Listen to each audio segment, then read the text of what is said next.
of almost 43 million. Is it that I want to put, let me finish the question, please. Is it that we have in contracted employees maybe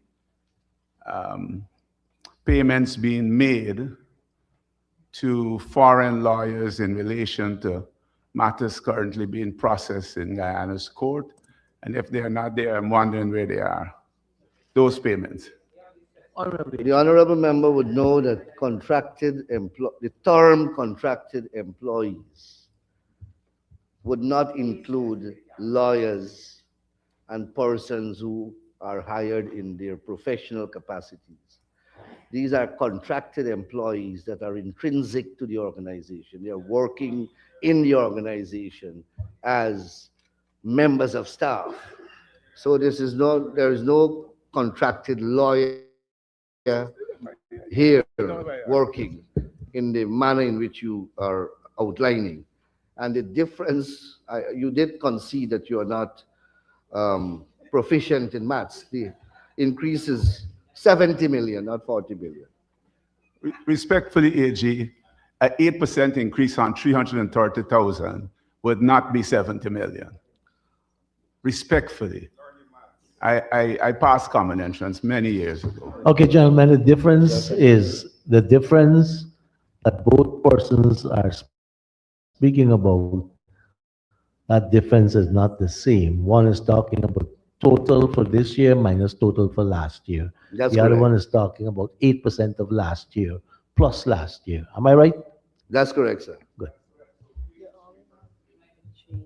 If the amount was 330 million last year, and the AG before this House gave the explanation for the increase as the 8% salary increase, that does not explain the difference. And I do know the difference between contracted employees and external lawyers. I am told, sir, that the figure is not static.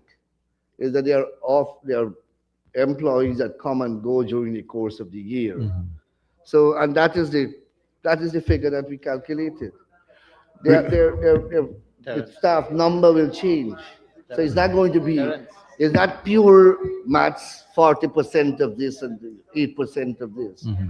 The whole number will vary and fluctuate depending upon how many staff turnover there is. So just for a little clarity. And the category as well. Yes. So the staff number might be the same, but the amount of each person that's correct. The salary change. But the thrust of his query is whether this sum includes monies paid no, that's just to lawyers. So thank you very much. May I have a follow-up? The answer to that is in the negative. The start of the question by my honorable colleague, Saiku Andrews, was that the number of contracted employees had not moved much, or had not moved at all. So therefore, your explanation about people coming and people going does not hold water. Hmm? Well, if I don't understand, the viewers listening on the outside don't understand each other, and we need an explanation. Mm-hmm.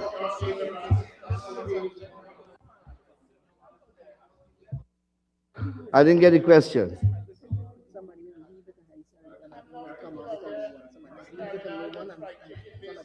My question was a follow-up on Honorable Saiku Andrews' question. Yeah. And the question that he put to you was, what caused the difference in movement from 331 million roughly, to 401 million? And your explanation at that point was at an 8% salary increase. Yes. That doesn't make sense. There must be something else that is happening there. And that's the thrust of my question. And I'm my comments, to make this easy for you, my comments on payments to external lawyers was just obiter. But let's focus on, you don't understand what obiter means. Yes. So let's focus on the... So I'm saying to you that the fluctuation, the difference has to do with the number of staff that comes and went, and the salaries of those staff are not the same. They vary. And that is the aggregate sum that I presented. Following up, the that movement that you're telling me, it would mean that you would have to have for such a big difference. I would understand if maybe the figure were about 375 to 380 million, but all the way to 400, it would mean that somebody with a big fat Peter Ramsroop type salary had to come in and leave. Honorable Peter Ramsroop, sorry, had to come in and move. But maybe we can just lay over the numbers and so that we I can move can on from this question. I can lay over for the Yes. honorable member Yeah, thank you. the staff turnover and the remunerative package of each staff member, and that may assist him. Thank you very much, AG. Just again for our newer members, we tend not to speak about person's salary, so we could say the CEO, right, rather than putting a name. So Honorable guided, Member, sir. Mr. Vince Roy Jordan. Thank you, Mr. Chair. Mr. Chair, going back to 6284 order, the AG mentioned that the project with regards to land titling for several villages in West Berbice. Could the honorable member say when the residents of Editon and Zealous would receive their titles? So you recognize the work that we are doing in that area. And I want to thank you very much for that. The occupational surveys have been done for 4 of the villages going going in the other direction from Cotton Tree. We began at Cotton Tree, right? So we finished the occupational surveys, and the residents are now preparing some documentations that have to be submitted to the Commission of Title in Berbice and the Commission of their forest registration. Um, the process is a forest registration process. It's a process that is outlined under the Land Registry Act. So an application has to be made to the Commission of Title. And once that is processed, then the title will eventually be issued after some other processes are completed. So it is ongoing. The main part of it, though, is completed. The most time consuming part of it, which is the occupational survey. That is what takes the time, because that is what requires the surveyor to go to every single house and survey the house, have them adjust the fence, adjust buildings, to clear streets, and to clear, even move bridges so that you have a straight line to erect drains, etc. That is the hard part of it. That work has been completed. And now the residents will tell you when you speak to them that they are now filling up a form, which we have specially prepared to be executed before a justice of peace or a commissioner of oaths to affidavits, which will then be filed before the commissioner of title for that process to begin in that court. There's a process after that it has to be gazetted, and if there is no objection after a period, then the title crystallizes. Thank you, Comrade Chair. So, Comrade AG, is it safe to say within a 6 months period or 4?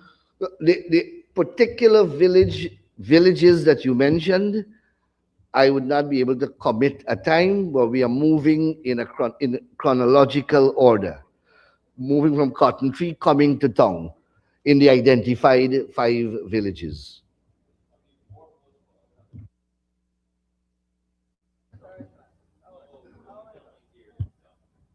Thank you very much, Mr. Chairman. I had a precursor question to the one my colleague asked on 6284. It was in the regularization of these houses. What precipitated that regularization? I'm trying to see if there may be, how do you begin that process? Is it a request from the Ministry of Housing, for instance? Honorable Minister. No, it's a request that came from the residents. The truth of the matter is, sir, that in 19, the Torrens system of land registration was introduced into Guyana by the People's Progressive Party government of 1961. At that time, sir, from the, we were regularizing from the plantations to the villages which were formed. And under the transport system, the Roman Dutch system. And that process is a very protracted process and it's a very onerous process. And Dr. Fenton Ramsahai, who was the then Attorney General, introduced the land registration system, which was then operationalized in Australia and New Zealand, and launched that in Guyana. And we began a process countrywide to move to regularize the whole country because there were gaps. When the Dutch left here, the transport system was left, but there was no concerted effort either by the colonial government or even after that to regularize hundreds of communities that would have even the villages that were bought by the free slaves. They are not, they are a master transport, but the occupants of those villages, they had to, up to now they are doing it on their own initiative, deriving their title from that master transport. Governments had started a process of countrywide regularization, but during the mid-1970s, it was aborted. So you have all these villages now with people living in them for a number of years, and they're not titled. Ministry of Housing started a land what they call a squatter regularization settlement program, and they have done several dozens of villages across the country, but there are significant gaps. So at some point in time, sir, we will have to resume a national exercise. Until then, we are doing as we are doing now. AG, could I have a follow-up, Mr. Chairman? Go ahead. I asked that question because when one looks at, for instance, at the end of the year, like now, you might have a big number that says, let's say 4,000 titles were given out by the government. I'm looking to see whether you might see a big allocation too. So you might think at the end of the year, it is 4,000 of this allocation. But if you, as a AGM chamber, are also doing titling, I'm looking to see how many, if 50 or 4,000, what came through your office, that might have been people already living on the land who are now titled, or is it people who are given, who are new to the land who are being titled? So the follow-up question then, I guess, Mr. AG, is if this titling that your office is doing is tied into the wider titling system at the Ministry of Housing. Let me say, when the government says, when the government says that we have issued 52,000 titles, it doesn't include this. It does not. It does not. That's housing alone. That's housing alone. You see, we should be promoting this, and I'm happy that you're giving me an opportunity to do it. Because we are generating, for cotton tree alone, we have generated what over 300 titles. But that's not in the national statistics that my brother, the Honorable Colin Crowell, would have spoken about. And Colin, let's amend the statistics to add this initiative to it. Thank you very much, Honorable Member, Mr. Mahipur. Could I have a Honorable follow-up? Member, I now put the question that Could I the have a sum. follow-up? Could I have a follow-up, Mr. Chairman? Honorable Member, Mr. Rabu Ali. Thank you. Thank you, Mr. Chair. Honorable Minister, when you look at the reports, some of the annual reports that come from these commissions and so, some of it. On these what? The commissions. Which commissions? For example, the Public Procurement Commission. I'll use that as an example. The part of the recommendations that you get from them is that they don't have the legislation to actually enforce some of the powers that they do have. One of the recommendations that is on the last report is asking for the ability to enforce some of their powers. So I'm asking the Honourable Minister to state whether the government intends to bring any amendments to the Public Procurement Act to give legal effect to some of the recommendations of the Commission. We have draft amendments already prepared along with regulations or draft amended regulations in relation to the Public Procurement Act, and we'll be tabling them this year. Okay, thank you. Thank you. Honorable Member Dr. Todd. Thank you, Chair, Mr. Chair. Can the Honorable Attorney General see? I know that we are looking at program 523. Can you say what specific amount is allocated for legislations, for drafting of legislations, and whether the ministry foresees a specific amount that may be going to technical experts who may assist in those drafts? Honorable AG. Over 95% of the legislation that we draft, sir, are indigenously done. They are done within our chambers, and I want to hail the drafting staff of the Attorney General chambers. It's only when we get external funding, either from a project or from a loan, which we don't have now, that we get the opportunity of retaining external counsel to draft. So all the hard work and the multiplicity of very complex legislation that you see are being churned out and generated are being done intrinsically by the Attorney General chambers. And you should laud the staff for that. I didn't say me. Thank you very much, AG. The Honorable Member, Ms. Amanza Walton Dizio. Thank you. Honorable AG, in some jurisdictions, the Attorney General's chambers provide drafting expertise to the National Assembly to be availed by, for example, members of the opposition who may wish to draft a private bill.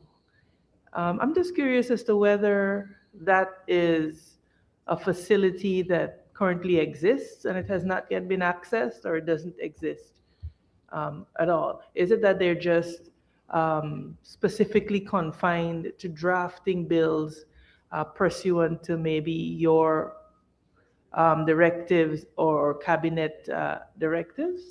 Historically, we have never had the facility whereby the drafting arm of the Attorney General chambers offers its services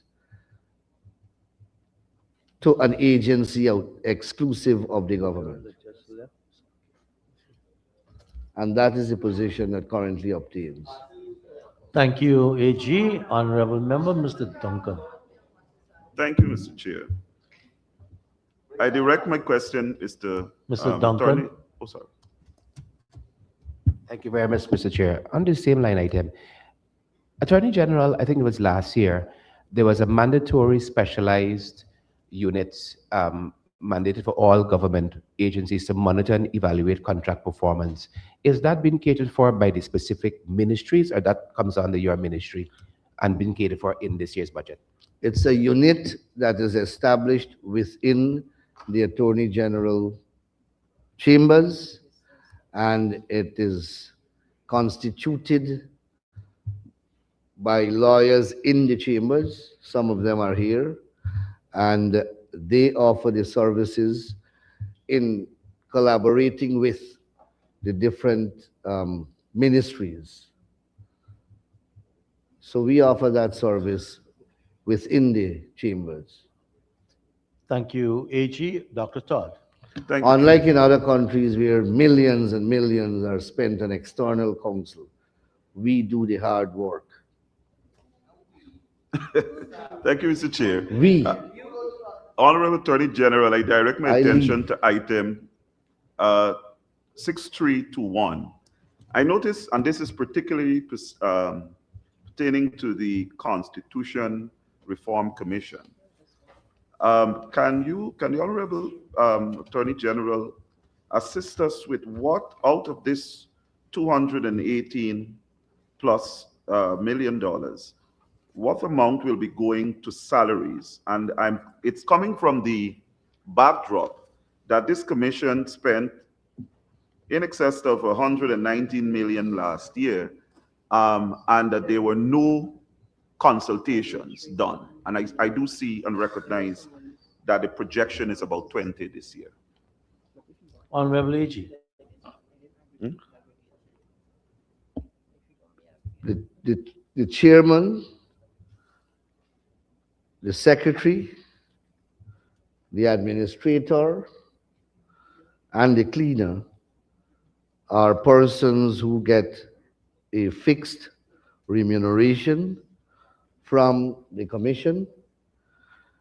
There are 20 commissioners, one of whom is the Honorable Ganesh Mahipal, who receive a stipend monthly.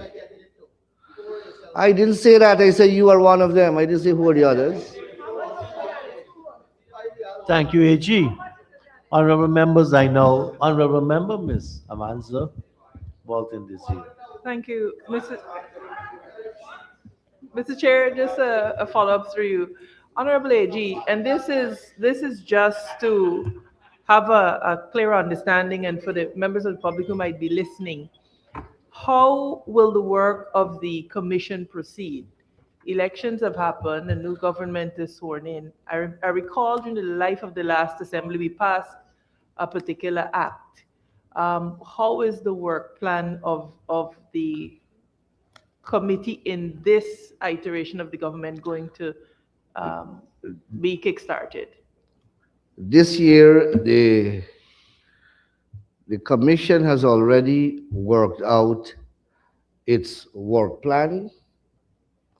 And during the course of this year, I know that the commission will invite at least two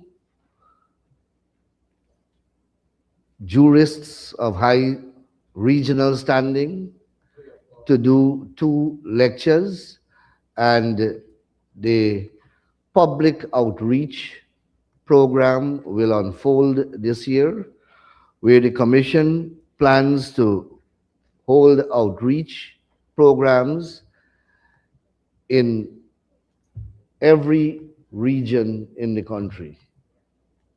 Maybe more than one visit, but definitely before the end of this year, the commission hopes that it can visit all the regions.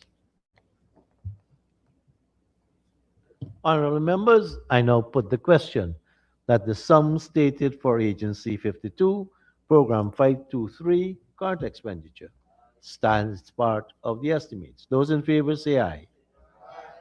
Those against say no. Ayes have it, sum stated now stands part of the estimates.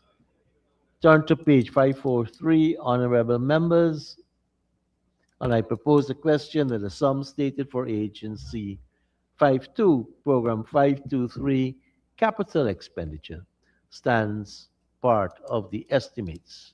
Honorable members, I now put a question that the sum stated for Agency 52, Program 523, capital, stands part of the estimates. Those in favor say aye. Those against say no. Ayes have it. Sum stated now stands part of the estimates. Can we please turn to pages 300 and 301? Honorable members.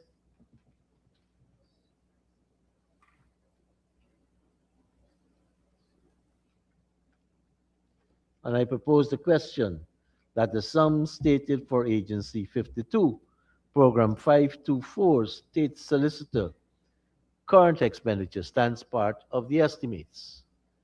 I now put a question that the sum stated for Agency 52, Program 524, State Solicitor, current expenditure stands part of the estimates. Those in favor say aye. Those against say no. Ayes have it. Sum stated now stands part of the estimates. Please turn to page 543. And I propose the question that the sum stated for Agency 52, Program 524, Capital Expenditure, stands part of the estimates. Honorable members, I now put a question that the sum stated for Program 52, sorry, Agency 52, Program 524, Capital Expenditure, stands part of the estimates. Those in favor say aye. Those against say no. Ayes have it. Sum stated now stands part of the estimates. Thank you so much, Honorable AG and your staff, for taking us through your Thank you very much, sir. agency. Thank you, members. And we invite honorable members to join the Honorable Prime Minister and his staff as we turn to pages 52 and 53.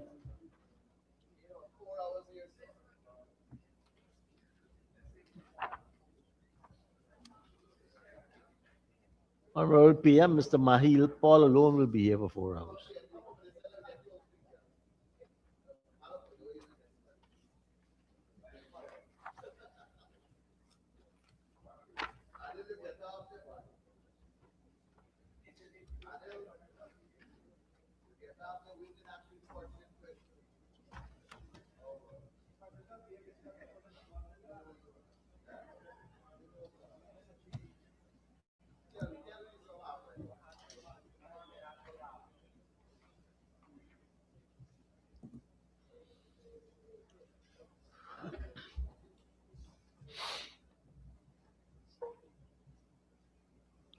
There are some other chairs on the other side for PM staff.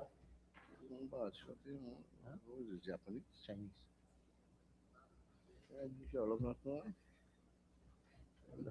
So look, it's like everything is over.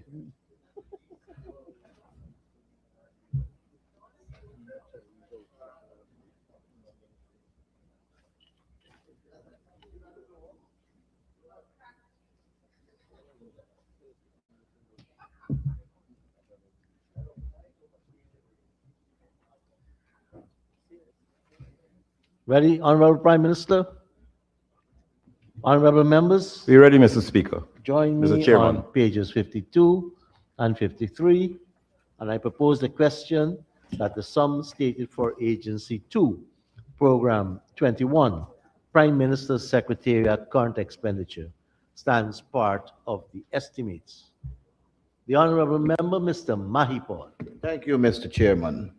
Sir, 6116, we see an increase from 42 staff to 46 and a huge increase in terms of the salary from 187 million to 273 million. May I ask the Honorable Prime Minister if the 42 in 2025 is the same 42 in 2026? And if so, the additional 4, what are their designation and the remuneration package? Honorable Prime Minister.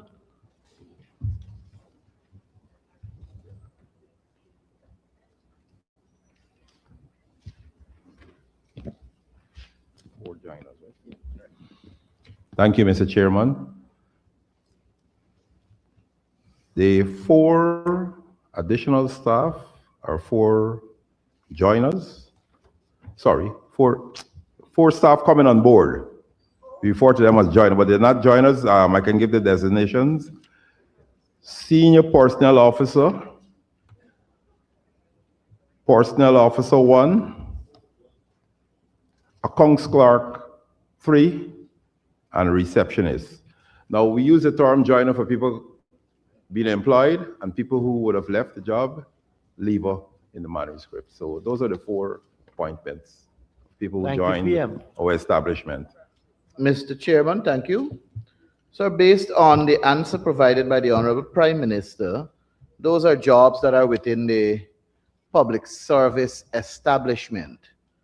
And based on that answer also, the Prime Minister has indicated that for the 42 that existed in 2025 are also the same 42 that is catered for in 2026. Is that correct, Honorable Prime Minister? Honorable PM. There'll be no change in the 42. Thank you. So, We have Mr. four Speaker, people who joined, so it moved from 42 to 46. thank you. So, sir, with the 42 in 2025, we paid 187. Am I looking at it right there? Yes, $187,284,000.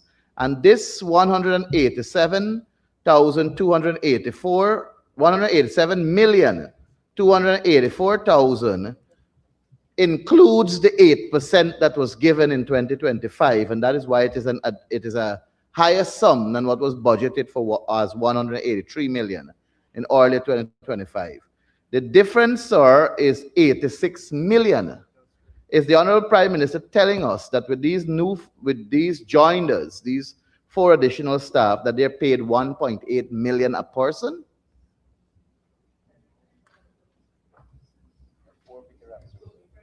PM? Mr. Chairman, we would have had to pay 8% salary increase for all the staff. Yes, I And agree, then we Mr. also Chairman. had to pay salaries to the new staff. I agree, Mr. Chairman, with your respectful permission. I agree that the 8% was paid, and that is why we're seeing an increase to 187,284 reflected as the revised 2025. All additional increases, sir, as this entire House knows, comes from 6141 under the Ministry of Finance. So whatever is the fixed salary for your staff as of December 31st, 2025, that is the salary ought to be reflected in your 2026 estimates. And if there's any additional sum that has to come through salary increase, it comes from finance. So can the Honorable Minister say, why is there $86 million increase in this line when the additional staff are only 4 that are on the pensionable establishment that are being paid a lesser amount than 1.8 million a month?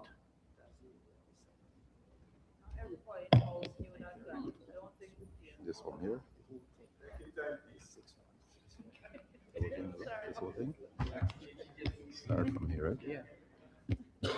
You know, Mr. Chairman, I can read out everything here. It will take a lot of time, but I guess the honorable member will understand. So may I ask, Mr. Chairman? Let me read everything for you, No, I because was going to make Mr. Chairman, with your permission, I will happily ask the PM if he would be kind enough to lay over I prefer to read it, Mr. Chairman. This request salaries for 46 contracted employees. The increase is due to 8% salary increases. The people coming on board in the year 2025, project manager, with effect from the 7th of April 2025 at a salary of $1.242.226 million. Project manager with effect from the 17th of March 2025, a salary of $1,129,297. Project manager. And there's about 46. You want me to read out all? No, I would prefer you will lay have it all over. the variations. I would there. prefer you lay it over, Mr. Chairman. There's no need to lay it over. I can read it out for you. Is either I'm allowed to read it out or we go on with the questioning? Everything is here. I offer the explanation. Mr. Chairman, with your permission. If you have an 8% being paid to people from scale 1 right up to the higher scale, obviously you will have the variations. Yes, it was done in 2025. And it all amount to the 8% money that you're talking about. Mr. Chairman, with your permission, may I move? No, not as yet.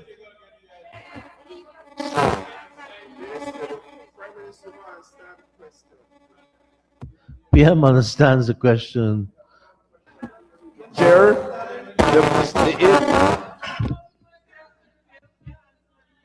Prime Minister's offered to lay over all 46. Mr. Chair, the same salary increases that were paid 8% in 2025, you have to continue paying the people in 2026. Speak with the chair. because other people don't seem to understand.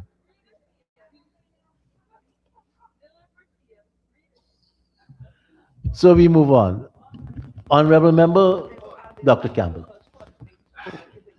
Mr. Chairman, my concern is quite similar, and I will try to lay it out much more simple than my colleague just did.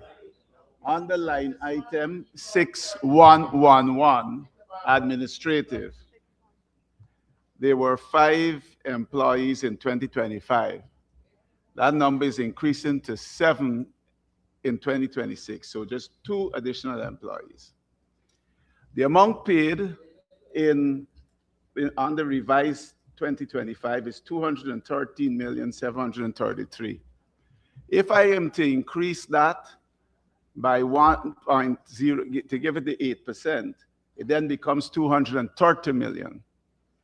The 230 million, but the budget has 307 million. So there's a discrepancy there of $77 million. That 77, a variance of 77. Okay. But you know what? I'll stick with discrepancy. And here's why it's a discrepancy. Because it is going to 2 employees. 2 employees are getting 77 million. And so my question to the Honorable Prime Minister is if he can identify who are those 2 employees that will be gaining $77 million. Okay, I think, honorable members, please, we seem to be jumping around in terms of this whole head. As far as I am aware, we are speaking to 6116. Am I wrong, Mr. Maipal? 6111, sorry. No, I'm speaking to 6111 now. When Mr. Maipal started out? He started at 6116, contracted employees. And we haven't moved from there. But Right. he agreed to Mr. leave. Chairman, let me just use an example. No, PM, just give me 1 second. I just want to be on the same page with honorable members. So when the honorable member, Mr. Campbell, said he wanted to explain further, you jump to the overall head, right? Yeah. Which has 213,733 as last year, right? Yes. So that's what I'm saying. We have a little disconnect. Well, the So, reason I did that let because us get there was a PM. beginning to lay over. Let's get PM to Mr. Chair, because may my calculation, the 8% is about 14 million. When you add that to the 187 there, right, you'll get 201. And people want to understand, honorable members, how we go to 273. Right, Mr. Yes. Mahipal? yes. So there must be some movements within the salaries of the 4 to 6. Thank you.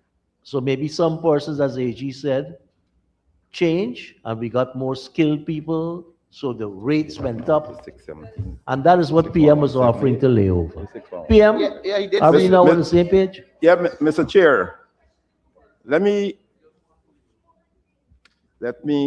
speak now so I could answer the honorable member. 6111, administrative. We've moved from 14.9 million to 21.3 million. Right, that's just 6111. You have 6112, right, senior technical. Right, then you have 6113, 6114. So there've been changes right down until you reach 6117, and the total amounted to the difference that carried us to 307. Honorable Prime Minister, And the as the chair pointed out, there is a discrepancy. It would be better if you just lay the documents over. There's no discrepancy.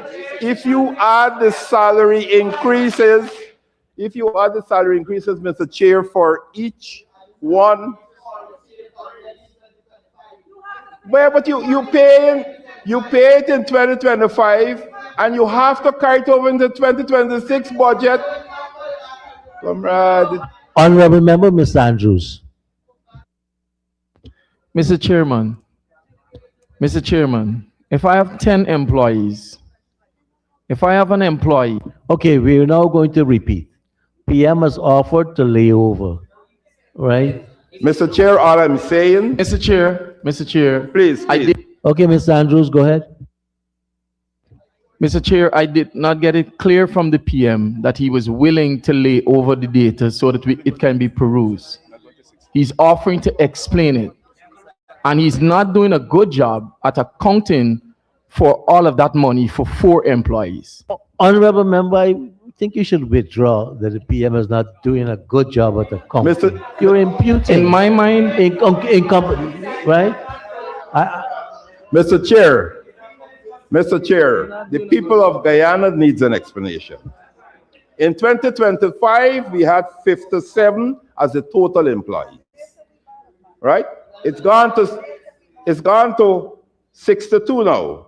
You have 6111, you're paying them under administrative, 6112, senior technical, 6113, other technical and craft skills, 6114, clerical and office support, 6115, senior skill operatives and unskilled, 6116, contracted employees, 6117, temporary employees.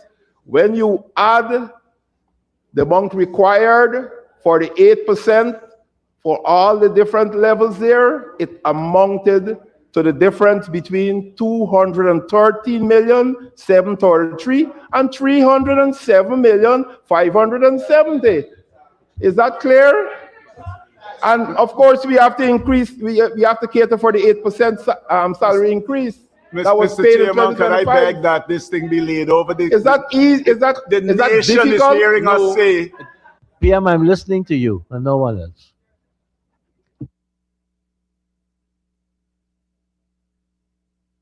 Thank you, PM.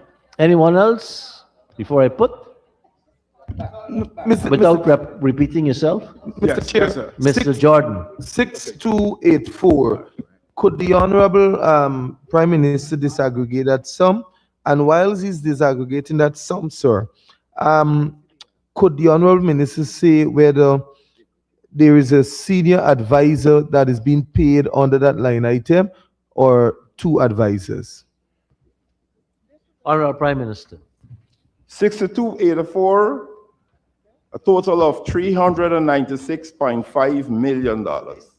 This increases the allocation for consultants supporting the gas to energy project, including gas bottling plant and Amelia Falls hydropower project, 122,560,000. Advise on ICT, 48 million. Hire of consultants for the Honorable Prime Minister, 89,353,500. Consultancy services for design and development of energy strategy, 22,500,000. Consultancy services for data on oil spill act and strategic review,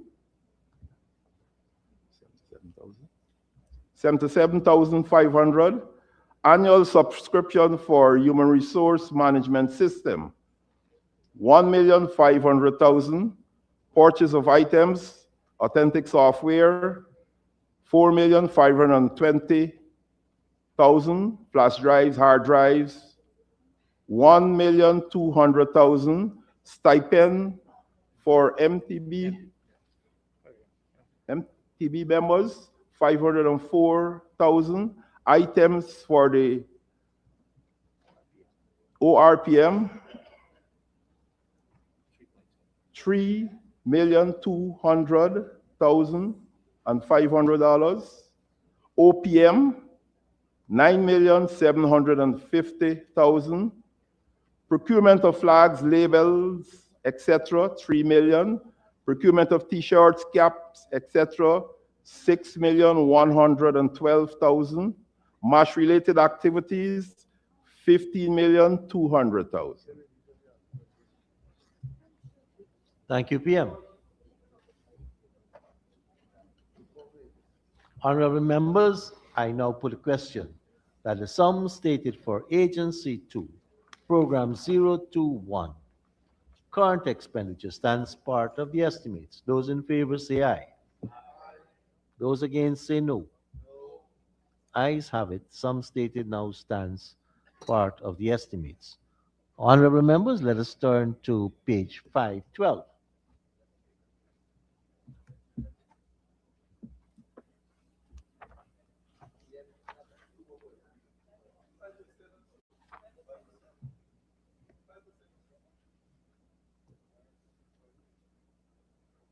And I propose the question that the sum stated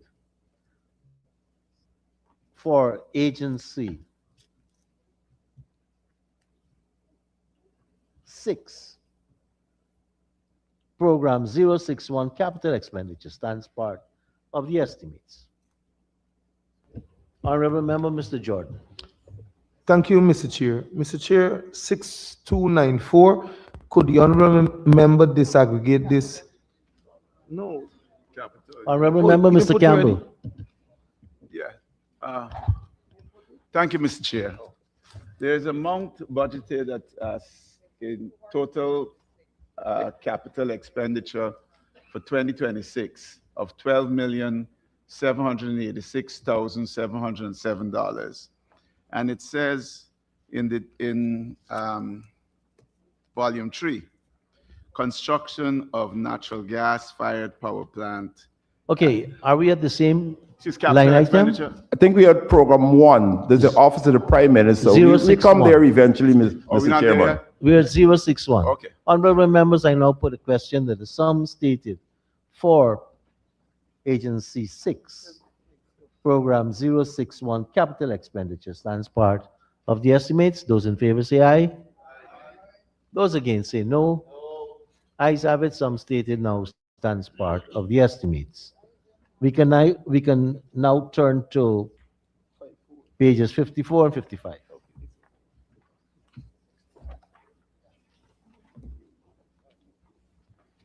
And I propose the question that the sum stated for we were at Agency 2 just now. Agency 2, yeah. Sorry. Let's go back, PM. Let's go back. Let's go back to pages 507. I was at 512. My apologies, Honorable Member. Yes, let's go back. I think Gail and I are suffering from too fine lettering. Yes, it is time to go home and sleep.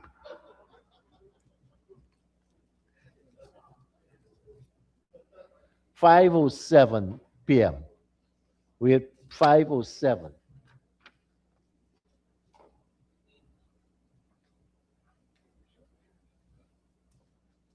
And I propose the question that the sum stated for Agency 2, Program 021, capital expenditure, stands part of the estimates. The Honorable Member, Mr. Campbell.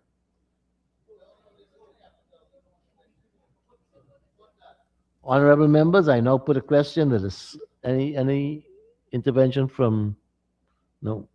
I now put a question that the sum stated for Program Agency 2, Program 021, capital expenditure stands part of the estimates. Those in favor say aye. Those against say no. Ayes have it. The sum stated now stands part of the estimates. We now go to pages 54 and 55. And I propose a question that the sum stated for Agency 2, Program 22, current expenditure, stands part of the estimates. Honorable Member, Mr. Jordan. Thank you, Mr. Chair. Mr. Chair, 6294, other. Could the Honorable Prime Minister disaggregate that sum of $72 billion? Honorable Prime Minister.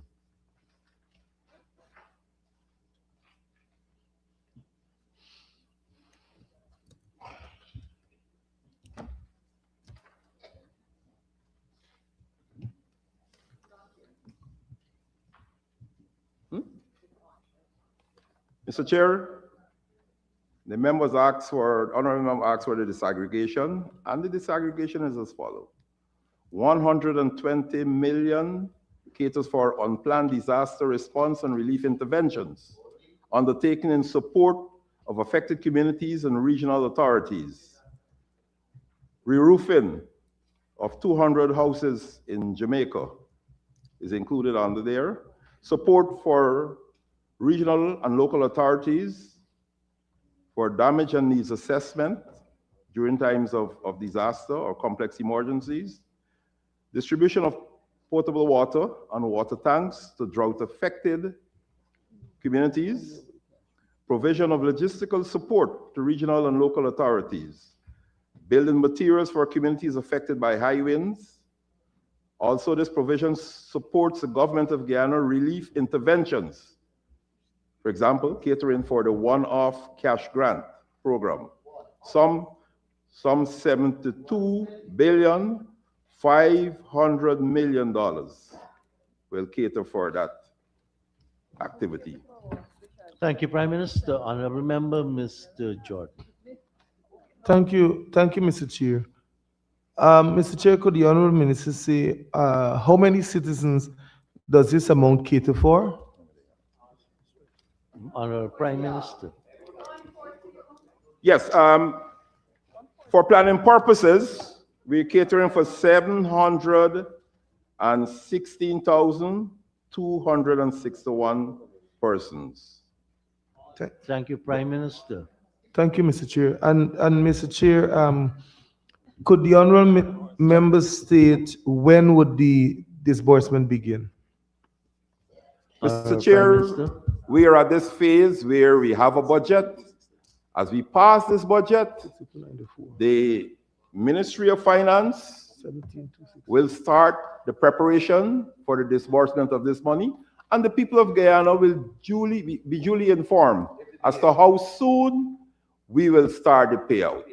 Our President, His Excellency, has already communicated to the Guyanese people that this money will be paid after the budget 2026 is passed. So we will be working towards paying this money as early as possible to the people of Guyana after the passage of this budget. Thank you very much, Prime Minister. Honorable Member, Mr. Jordan. Thank you, Mr. Chair. Mr. Chair, I just want to get clarity from the Honorable Prime Minister as to whether Guyanese would have to register again for this second tranche of cash grant, or what method will be used to do this distribution. Honorable Prime Minister.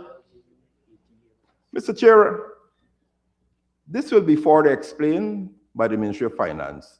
But the average Guyanese will know that we already went through an exercise where over 600,000 people are already registered, and we have that record of the people already registered. Obviously, it will be updated, and then we'll have to do an additional registration exercise to cater for the some 14,000 thereabout Guyanese who will likely to qualify. So we'll have to do a check of the list, update it, and also do some registration. Because, as you know, many Guyanese will now, around 14,000 by our estimation, will be joining the 18 years and above list. Obviously, there will be debts that you have to take off the list. So there will be a cleaning up exercise of the list. Thank you, Prime Minister. Thank you, Mr. Chair. Could the Honorable Prime Minister also state what analysis or studies were done to determine that $100,000 and that it is sufficient for all Guyanese? Mr. Chair, a decision was made in 2024 to pay $100,000. We've promised the people that we will again pay the $100,000. Okay? So based on that promise made to the people by the PPPC government, we are feverishly working towards the passage of this budget and to start the preparation to pay the people of Guyana, including all of the members of the opposition too, The All 100,000. Guyanese. The people of Guyana, including all the members of the opposition, to pay you the 100,000 that you deserve and you qualify for by simply being a citizen of Guyana, 18 years and above. Shared prosperity. We promise that. We're delivering on that. All of us will benefit. Mr. Chair, just to make two questions in one to make a point. I just want to ask the Honorable Prime Minister if he is included in the 716,000 Guyanese that would receive this 100,000 cash grant. And while he's doing that, I cut you off. I cut you off because the Prime Minister. Mr. Chair, I would like to answer that question. I'll give you the opportunity. I told them the clock runs, so if they are going to make those statements, you have a good. No, I would like to answer all the respond. statements, Mr. Chair. Yeah. My birth certificate and my passport has me listed as Guyanese. And as far as the chair knows, you're 18 years or above 80. thank you very much, Mr. Honorable Chair. Member, Mr. Jordan. Thank you very much, please, Mr. you're speaking to the Prime Minister. And there is a word that I learned from the Honorable Member Anil Nandla. Noblesse oblige. When you speak to the noble, please have some respect. Thank you, Mr. Chair, and likewise for all the members of the opposition. Thank you very much.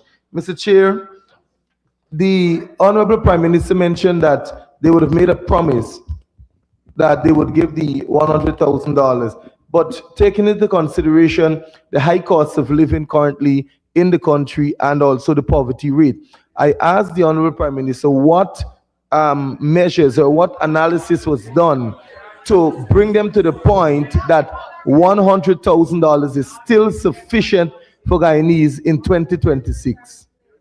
Thank you, Honorable Prime Minister.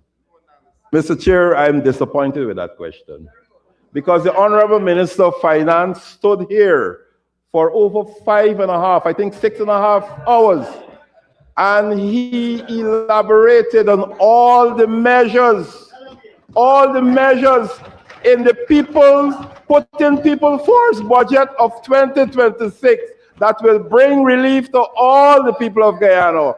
Whether you're old, whether you're young, whether you're disabled, whether you're unemployed, underemployed, fully employed in the private sector, the public sector, whether you're a gold miner. Come on, Mr. Chair.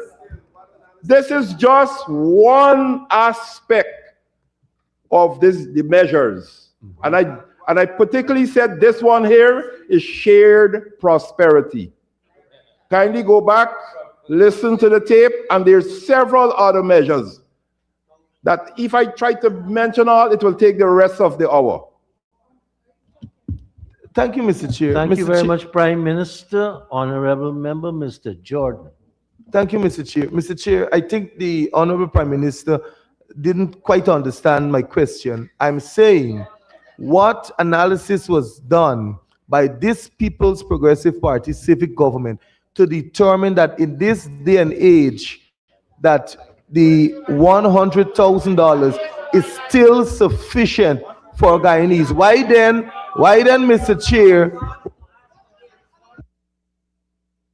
Honorable Prime Minister, because I wouldn't allow him to Mr. Chair, repeat may I the answer question him? 3 times. He talks about sufficiency. The simple answer here, sufficiency is equal to $100,000 plus all the other measures in the budget. Thank you, Honorable Member, Mr. Maipol. Sir, thank you. I have one question on the same line. Is there consideration for the money, the $100,000, to be paid to public servants and others who are receiving their salaries via the bank system, so it can be easily transferred from the Ministry of Finance into their existing bank account, as opposed to so many paper trail with check cutting and the likes? Honorable Prime Minister. The simple answer is that we will take that on board. We already have been discussing that, right? What is the easiest way and the fastest and perhaps more efficient way of ensuring people get this money? And at the appropriate time, when the decisions are made, the entire nation, all the people of Guyana, will be so informed. Much PM, Honorable Member, Mr. If I say it correct, Hughes, Sharma Solomon. Thank you very much. Under the same item, Mr. Chair, the distribution of this cash grant, and we see the eligibility of migrants who may soon be given ID cards. Is this going to be also included for those who have ID cards or born Guyanese?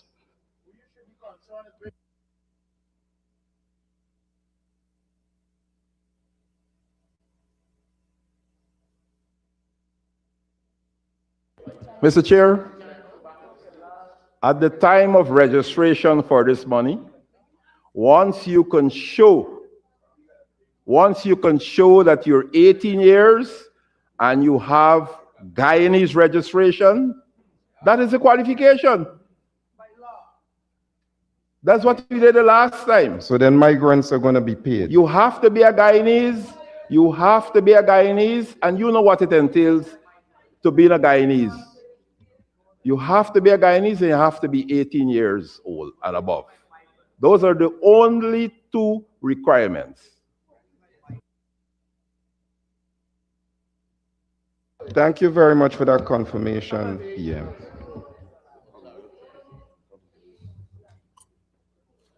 Mr. Chair? Mr. Chair, line item 6222, field materials and supplies. Could the Honorable Prime Minister just give me a quick indication of what that line item entails, and then I have a follow-up. Honorable Prime Minister.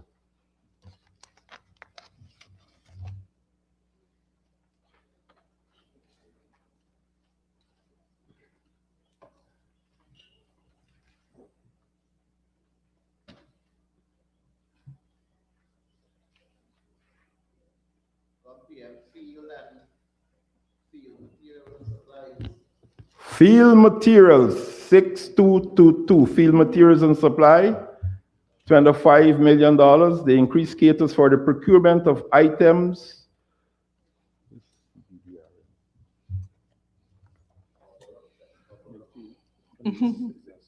community disaster risk management kits for all the 10 administrative regions of Guyana, 8,520,000. Warehouse restocking, 5,436,000. And the outfitting of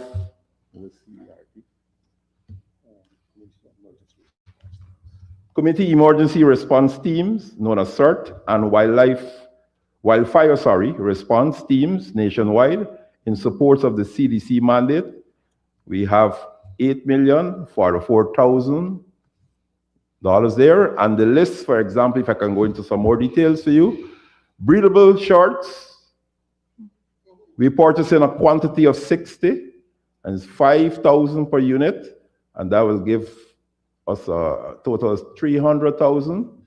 And basically is personal protection equipment for field operations, field safety boots, again, personal protection for field operations, 1,050,000. And we catering to equip or outfit 50 persons there. Safety goggles, 650,000. And we buying 100 safety goggles there, because if they're gonna go, when they have wildfire, they have to get safety goggles, they have to get the boots, they have to get the clothing, and they have to get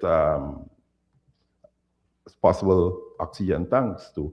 So I could go through the list. Tactical outdoor vests, 900,000. Safety vests, $240,000. Overalls, $3 million. Tactical backpacks, $3.2 million. Camel packs, $1.4 million. Spades, $420,000. You might want to ask why spades, but then if you're fighting a fire, sometimes in the forest you have to make fire breaks. And therefore, the spades are an important tool for the firefighters. Pickaxe with handle, rakes with handle, the two of them combined $600,000. Shovels, $300,000. Long boots, $400,000. Industrial safety gloves, $400,000. Headlamps, so they can work in the day and in the night, or during times of darkness. It may be day, but because of the overcast and combined with the smoke, the place can be dark, and therefore the need to use the headlamps to see what they're doing. Thank you, Mr. And there's another list I could continue. You were saying that you want me to stop there? Yes, no, because I have a Okay. clarification, a follow-on. I think, Mr. Chair, it's quite appropriate that our first responders are properly outfitted. I have no difficulty with the explanation offered. Prime Minister mentioned field response, community field response teams. And I wonder whether we could shift away from CDC personnel and first responders to communities. And I wanted to ask, in the event of a mass casualty, a coastal disaster, let's say there's a major breach in the Georgetown seawall, I was curious as to what has the CDC officially designated evacuation routes, and where in the estimates is funding provided for identifying those routes, maintaining them, and all of the attendant emergency operations that are required? So, honorable member, it's for me the question would be where in the estimates. It would be more, are these included in this line item? Are these included in this line Thank you. item? Thank you, Mr. Chair. Mr. Chair, actually I'm not confused because I'm trained to do this type of operations, complex emergency. So that's an asset. That's an asset to the government. That's an asset to the government in that you have a retired Army officer who became a general, but in his upbringing received training to deal with disasters and complex emergencies. And that is an asset that is being utilized by the PPPC government. So the long and short answer is that as part of your planning, you have what you call contingency plans that from time to time are developed, and then we write exercises and we exercise not only the CDC, because CDC is just a lead agency, all the supporting agencies. For example, the NDIA from the Ministry of Agriculture, the Guyana Police Force, the Guyana Defense Force. So when you deal with a disaster, it's an interagency approach. So we do have contingency plans, and part of the consultancy is to further develop additional contingency plans. So if I'm gonna tell you, yes, you have a breach of the seawall, you'll see several things happening by several agencies, all coordinated by the CDC.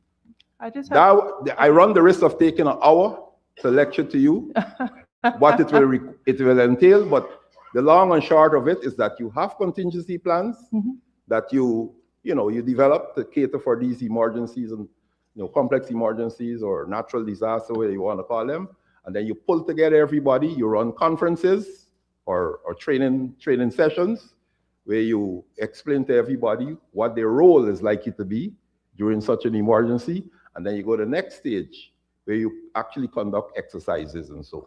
So the CDC is on the ball, and they're doing that. I guess I have one follow-up before we close this matter, Mr. Chair, and that is you have quite eloquently, and I'm happy that we have your expertise in this regard. What I'm saying is that as a citizen, this is Citizen Amanza now, if a breach happens in the seawall, where am I going as a citizen? What is the muster point? What are the routes for evacuation, etc.? Okay. Because it's a good question. Let me finish. It's a good question. Go ahead. Let me finish, please. You will notice that in some other countries, and Mr. Frank Anthony answers this question by saying to me that if the wall breaks in Kingston, go someplace else. But the Honorable PM has been gracious enough to acknowledge that this is a good question. Because what I'm asking, Honorable Prime Minister, is, for example, you travel around the world and you will see, for example, signage. In case of XYZ, this is your muster point. In case of XYZ, this is the community muster point. So you're talking about the plans, etc., and you've correctly outlined what you are doing from the organizational end of things. What I'm trying to get from you is, when will the citizen information trickle down, so that, for example, if this happens, your citizens know what to do, what routes to take, what routes to avoid, etc.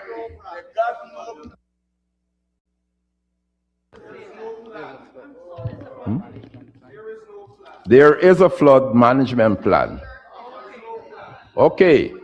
Sharma Solomon, honorable member, just keep quiet and give me an opportunity to answer. Just keep quiet and give me an opportunity to answer. Just keep quiet and give me an opportunity to answer the honorable member. I am saying there is a flood management plan. All right? What will happen that will cause the seawall to breach? Several things could happen. You could have high tide or something happening before. The point is, the CDC has a unit that is monitoring all these eventualities 24/7. Once it reaches a point where there's likely to be a breach and therefore there's a need for evacuation, we will communicate that to the people of Guyana. There's no need for you before to have signage right through the seawall. You don't know where it will break.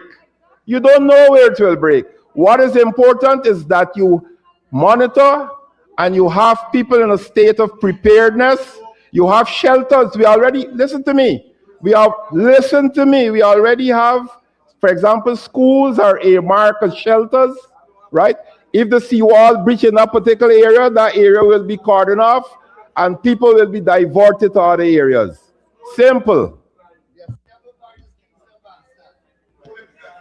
Honorable Member, Ms. Nima Flubes. Thank you, Comrade Chair. Um, Following up on what the comrade before me highlighted, I was actually looking at the volume 2, where you have the strategies, impacts, and indicators. I note the impact that speaks to disaster responses effectively coordinated and executed. And the last one that says public is aware of disaster preparedness and response protocols. And then number 6 in the indicator, time taken to mobilize formal disaster response mechanism outlined in plan strategy. I would like to ask the honorable member, is there a public awareness campaign that is ongoing to educate Guyanese about the disaster's response? And secondly, what is the basic strategy or plan if you have a flood or anything like that? What information can you find there? And I ask this question because being in the avenue, Wolford Avenue, I've observed on several occasions a simple incident, whether it be a fire or something happening in the avenue. Instead of the traffic stopping on Vicinity Road, you would have the fire reel or the fire reel coming in, the parents driving in, and you have, all the children or plus the parents there. And I'm saying it is difficult for people to actually get in or out of the avenue. And, I believe, especially in those areas, some form of education should be done when it comes to dealing with things, disasters. So I would like to know, what are your basic plans? There are plans, there are educational and communication campaigns that are ongoing, okay? There's a strategy that was devised and designed by the CDC, and they have people who will attend training, okay? Stakeholders will attend training, and during the time of a disaster, what you will normally see is the whole of government or the interagency approach in action. As you mentioned just now, yes, you may have a fire. The fire engine is coming to out the fire. The police will come and cordon off the area, okay? And you will have announcements being made to divert, traffic being diverted from that area, right? You will have people who are affected by the fire. The Ministry of Health is alerted, right? So hospitals are ready to receive victims, whether there is burns, whether there's smoke inhalation, whatever, right? The Human Services Ministry, right? They also alerted, and they will be working with the persons who are affected, informing their parents or whatever. So this whole thing is gonna unfold before you, and many times as an onlooker, you really don't see what is happening.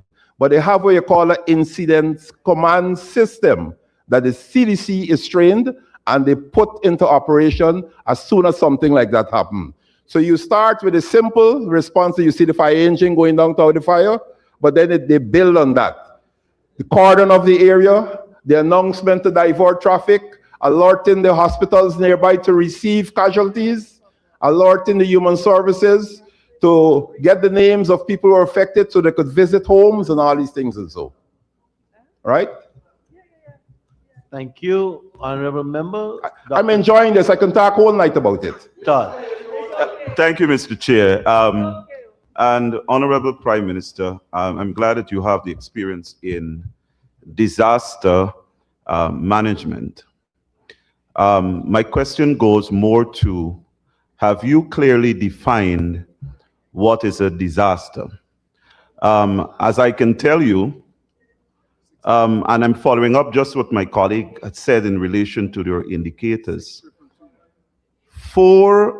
Almost 3-4 days ago, I think last Wednesday, you had 4 men died on vessel. Do you consider that as a disaster? Because it is a disaster. Absolutely no protocols were activated there. You had a post-mortem report conducted and their deaths are undetermined. I want to start by telling you that is not a disaster, that's an incident, or if you want to call it an accident. Okay, it is not a disaster, right? You have an accident on the road, 4 people die, is that a disaster? You have children swimming at a resort and 2 of them drunk, is that a disaster? It is not a disaster. It's an accident or incident, and it is dealt with in a localized way. And you know how that was dealt with there. You know how the 4 men who died, how that was dealt with. Maybe if you had, several areas and several more people affected, right? Then perhaps it might reach a stage to deal with it as a disaster. Everything was localized and contained aboard a ship. The bringing out of the bodies, the people who went in afterwards, ensuring that they had the necessary protective gears and so, right? It happened, 4 men died, but what happened afterwards? It didn't spill out over, and then you had 100 men dying. Everything was contained, and it did not go beyond the death of 4 men. Prime Minister, we're going to talk after, but you're completely wrong, but we'll talk after. I know that I am completely right because I am schooled in this. I'm listening to you, and I know that there's more you need to learn about this. So definitely we can have a talk so I can transfer knowledge to you. Honorable member, Dr. Barker. Mr. Chairman, with reference to line item 6284, can the Honorable Prime Minister indicate whether any of the premises funded under this line item are being used for the collection of personal data, including the taking of photographs of residents? And if so, for what specific purpose these photographs are taken, how they are stored and used, and under what legal or policy authority this activity is conducted for the cash grant. Honorable Prime Minister. Mr. Chairman, the honorable member is really asking a wide-ranging question here, and he talks a cash grant. 6294 other is cash grant. This has nothing to do with that. This is 6284 other, right? So the cash grant is already dealt with under 6294. This is 6284, and you meant 6294? That's what you meant, man. So if, no, you can't tell me that's what you meant. He started by saying 6284. He started talking about photographs and all these things and so perhaps we could ask you to repeat the question so we could get some clarity for everybody here.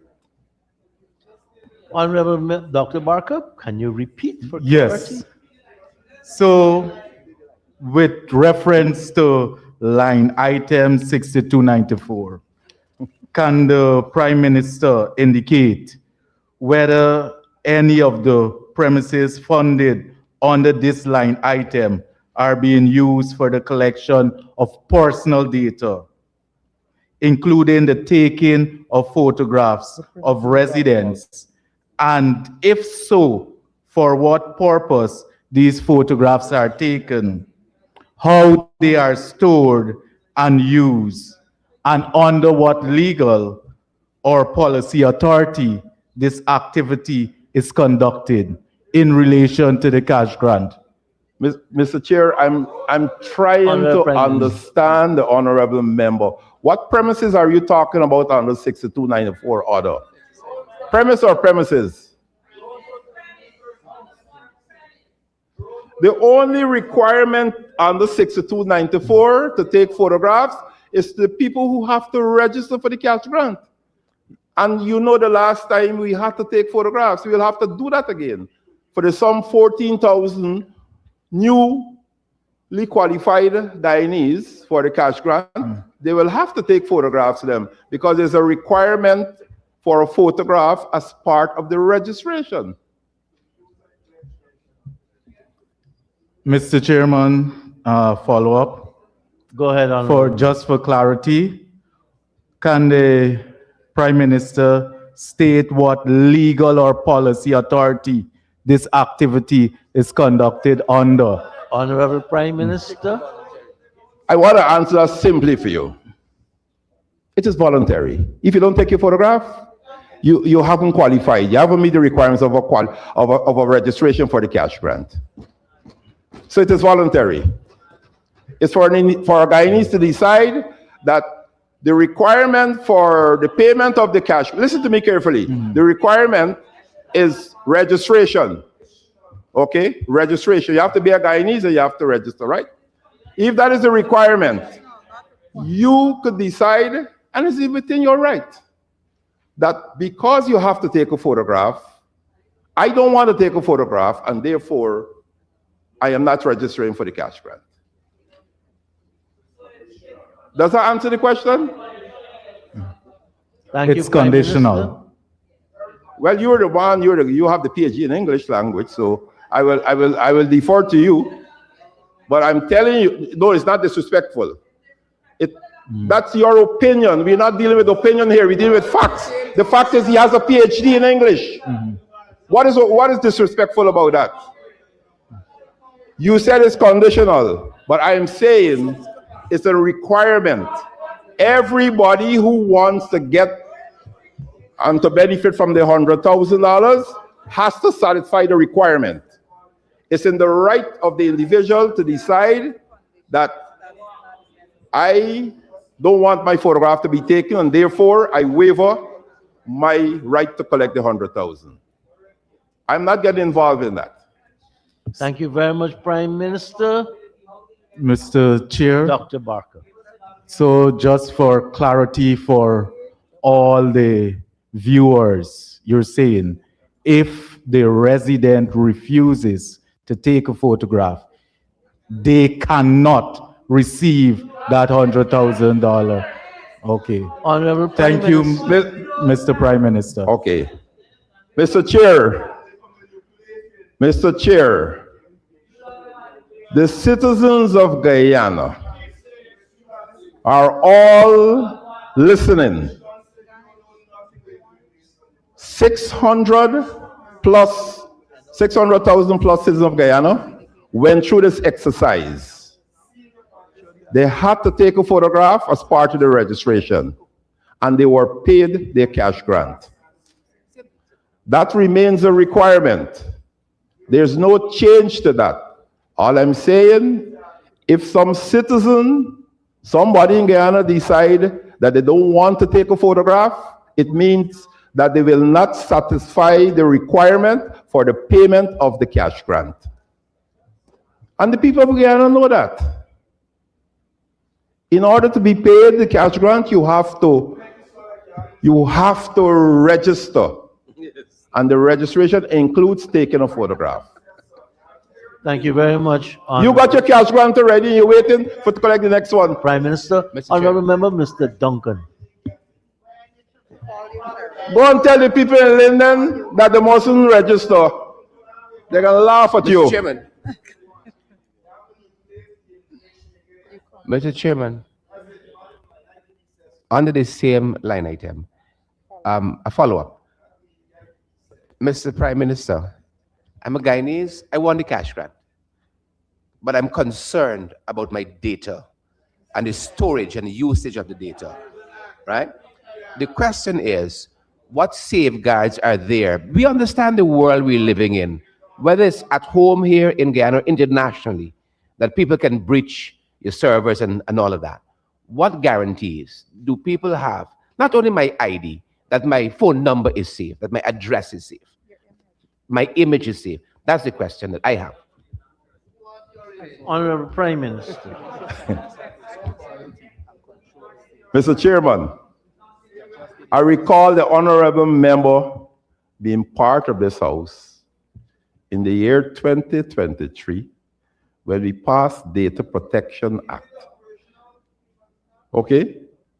The Ministry of Finance is the repository of these data that was taken for the payment of the cash grant. We are a responsible government. We are a responsible government. The information was only used to pay people the $100,000. Nobody used that for anything else than that. Mr. Speaker. And if you have any such information, be a good citizen of Guyana, take the information to the Guyana Police Force so we can have an investigation. Take the information, go to the police and make a statement. Thank you, Prime Minister. Mr. Duncan. Mr. Chairman, I'm trying to bring us back. We started with a nice energy, but I find we're kind of drifting. Mr. Prime Minister, I'm assuming regularity. I'm not assuming malice or anything like that. I'm assuming regularity. I'm a citizen. The same question. You said this legislation was passed. We also know, Prime Minister, that not only the data protection legislation was passed, the Digital Identity Act was also, the bill was passed in 2023. Neither of them have been operationalized. One of them gives rise to the Data Commission. Neither have been operationalized. So to say they were passed is one thing, but neither of them have been enforced. And by that same measure, Prime Minister, any citizen could be worried, not that the information is going to be used for electoral purposes, for any purposes. I'm not looking at that, divorce it from election and all that. The simple question I'm asking, and you have made a point, in the absence of the legislation being operationalized with all the protections inbuilt in the legislation. the guarantees that that the data is safe and secure once given. And again, Prime Minister, I am assuming regularity, no malice, no breach by on the government's part. Honorable Prime Minister. Mr. Chair, Mr. Chair, there has been no breach of any data. Mr. Chair, we are in the process of operationalizing the Act, and there's only one thing left to do, to issue the commencement order. We've already appointed the commissioner, and as soon as he finishes budget process, I promise this House that the commencement order will be issued. Thank you, Prime Minister. Honorable members, I now put a question that the sum stated for Agency 2, Program 022, current expenditure, stands part of the estimates. Those in favor say aye. Those against say no. Ayes have it. The sum stated now stands part of the estimates. Page 507.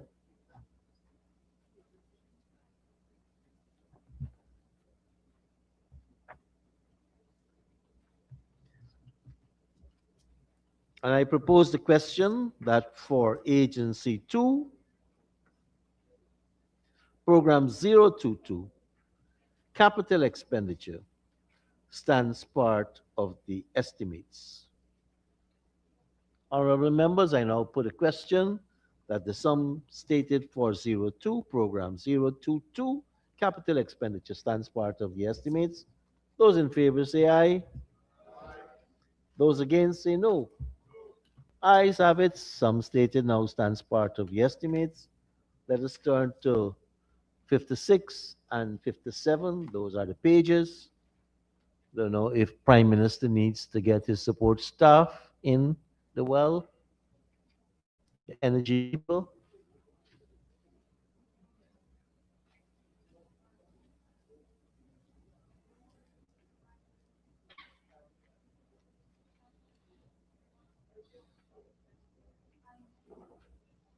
And I propose the question that the sum stated for Agency 2, Program 23, Energy, current expenditure, stands part of the estimates. Honorable members, I now put the question that the sum stated for Program 23 of Agency 2, current expenditure, stands part of the estimates. Those in favor say aye. Those against say no. Ayes have it. The sum stated now stands part of the estimates. Let us turn to page 507 again. And I propose the question that the sum stated for Agency 2, Program 23, capital expenditure, stands part of the estimates. Mr. Campbell, the honorable member. One second, sir. Line item 2610600, gas to power. It's supposed to be gas to energy project, but that's gas to power, and a sum of 10,716,732,000 has been provided for power plant and associated facilities. My first question to the Honorable Prime Minister, is this for phase 1 or phase 2 of the gas to energy project? Honorable Prime Minister. Thank you, Mr. Chairman. This amount is for phase 1. Follow up, sir. Go Can you ahead. say specifically what it will be spent on? Because I know a lot of money has already been spent on phase 1. So trying to get clarity on what exactly you're spending this on.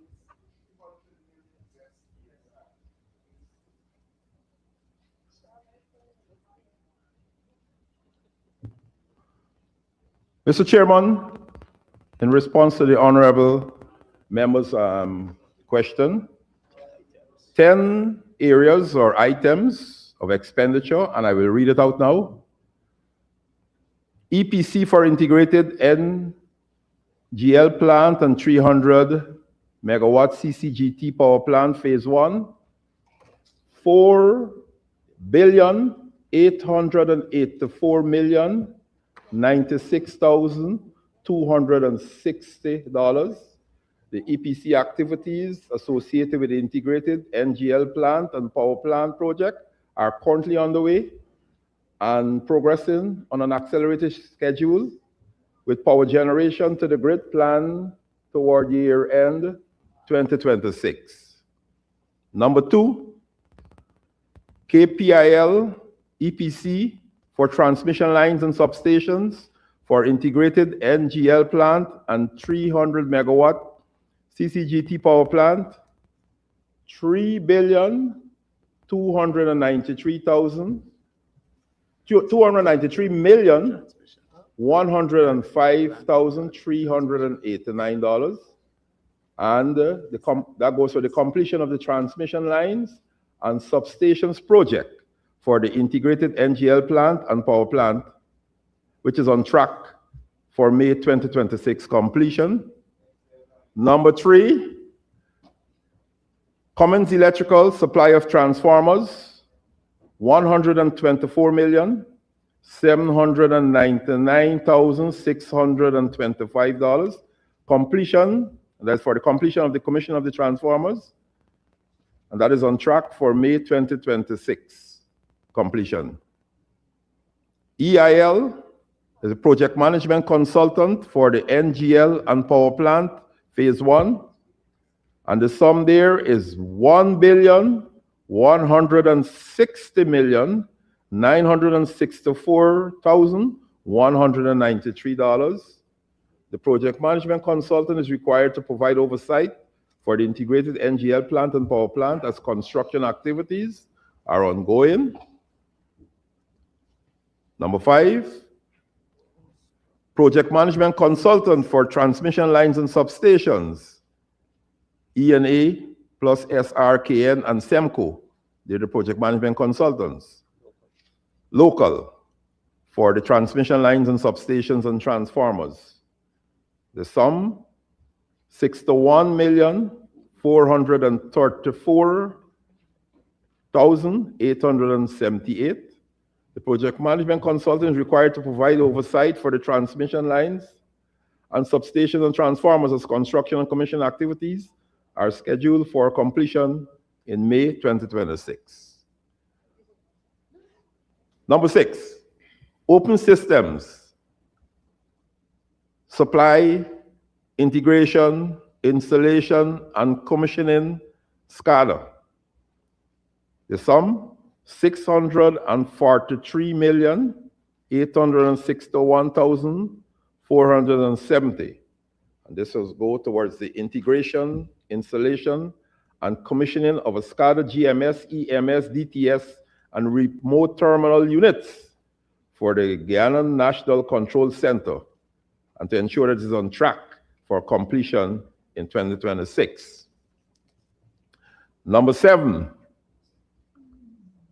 Power China International, EPC for GNCC building, $420,929,564. And that is for the construction of building for GNCC, and that is on track for the third quarter 2026 completion. It's on track, meaning the work is ongoing and is in keeping with the timelines and the schedules. So it's just a simple way of saying that everything is going as per plan, as per schedule, as per laid out timelines. So that's what we mean when we use the term on track. No. I'm not assuming because somebody asked the question about why we're using the term on track.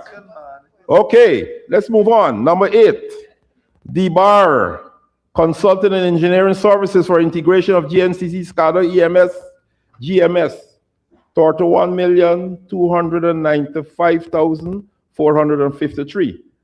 And that goes towards engineering and consultancy services as required for the GNCC as construction activities are scheduled for completion in 2026.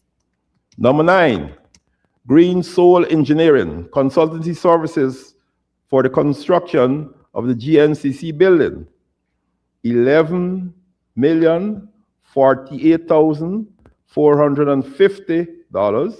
And again, consultancy services is required for oversight until the completion of construction activities relating to the GNCC. And number 10, studies for industrial development projects. And every little boy and girl in Guyana now knows about the upcoming projects: gas bottling, fertilizer, NGL, and S&O. Thank you, Mr. Chair. 85,196,719. In harnessing the gas resources, new industrial projects are planned for the Wales Industrial Development Zone, for which studies and consultancy support are required. And Mr. Chair, that gives us the grand total of $10,716,732,001. Thank you, Mr. Chair. I have two follow-ups quickly. Go ahead, Honorable Member. Honorable Mr. Campbell. Prime Minister, thank you very much for reading all of that for us. We're deeply appreciative. Can you tell us what costs are associated with having the pipeline that is, I believe, is all the way to Wales and unused at this time? But can you give me like an annual cost, maybe maintenance that you're paying in relation to having that unused pipeline because the project is delayed? Honorable Member Mr. Campbell, the question got to be framed a little differently, relating to in the line item that you're going to identify if such costs are included and what are those costs for 2026. Mr. Chair, there's no cost associated as I speak. So for the simple reason, the pipeline was constructed, it is filled with hydrogen, and it is not, I didn't hear you. Sorry, nitrogen. It's filled with nitrogen, and when it becomes operational, in other words, when it's connected and the gas start coming through, then you will have operational maintenance related costs. But right now, there's no cost because it's just preserved until we're ready to use it. Thank you, Prime Minister. Honorable Member, Mr. Jordan. Thank you, Mr. Chair. Mr. Chair, could the Honorable Prime Minister say what percentage or the completion rate percentage at this time is phase 1 and whether the simple cycle system is in operation already?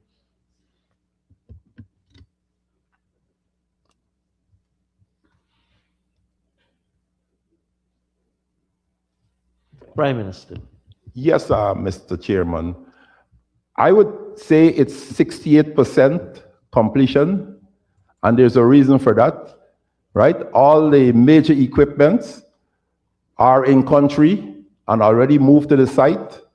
The foundation to accommodate those equipment already cured, and the equipment is mounted. So it's just some additional work, and then you have the connections, okay, to be done. And the simple cycle will be operational by the end of this year. Mr. Chair, the Honorable Prime Minister stated last year that the simple cycle system would have been operational by the 1st of November 2025. Could the Honorable Prime Minister say what could have caused the delay? Honorable Prime Minister.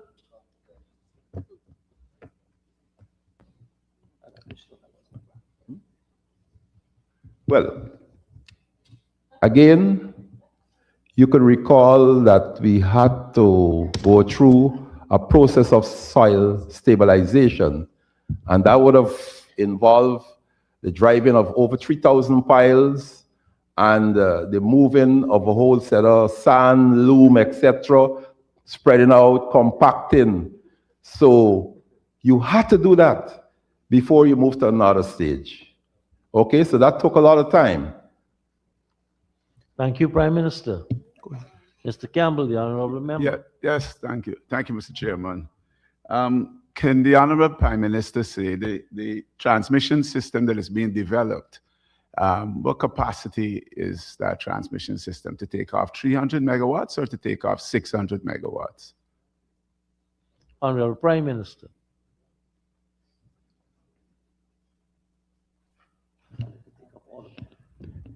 The transmission system is designed and constructed to take off all the power from phase one, which is 300 megawatts of power.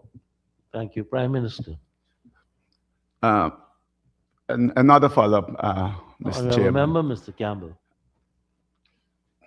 I've had a limited experience in construction, but I've gotten my hands burnt badly.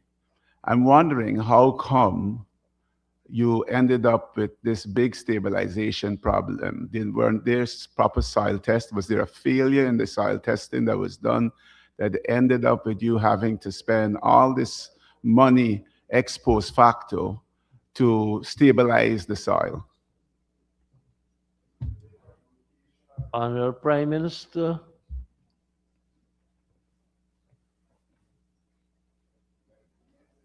Mr. Chair, I want to start answering that question by replying to the honorable member, Mr. Solomon, who talks about location. Anywhere along the coastline of Guyana, you have to do soil testing and you have to do soil stabilization. So whether it's Wales, whether it's Collegian, or wherever, or wherever, you would have had to do the same soil testing, and you would have had to go through a soil stabilization process. That is the reality of the geology of the coastline of Guyana. That is the reality. All the soil testing that were done pointed towards the need for soil stabilization. You are not a geologist. You cannot say anything that I will accept. Mr. Thank you, Prime Minister. Follow up, Mr. Chairman. Honorable member, Mr. Campbell. Go and do your research.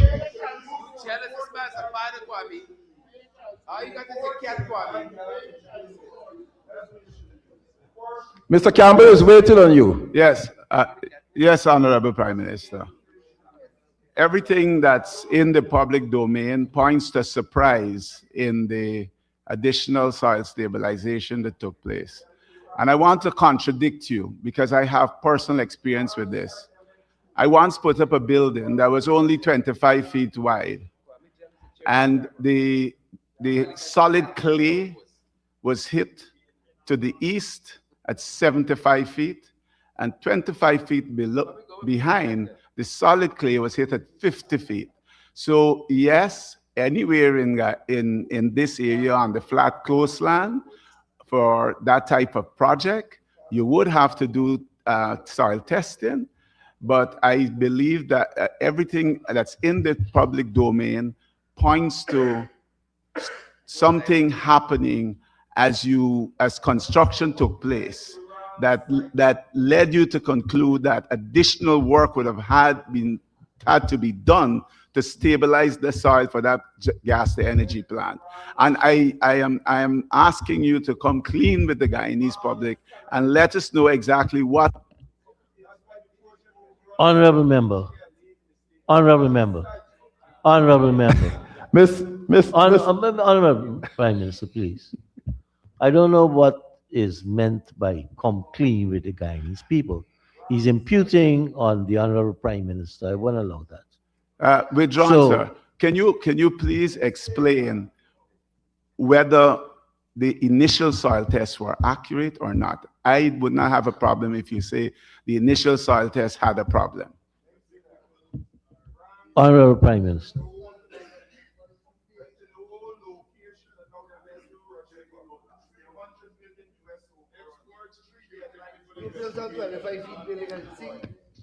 Mr. Chair, this is the most costly, most expensive, but at the same time most transformative project in Guyana.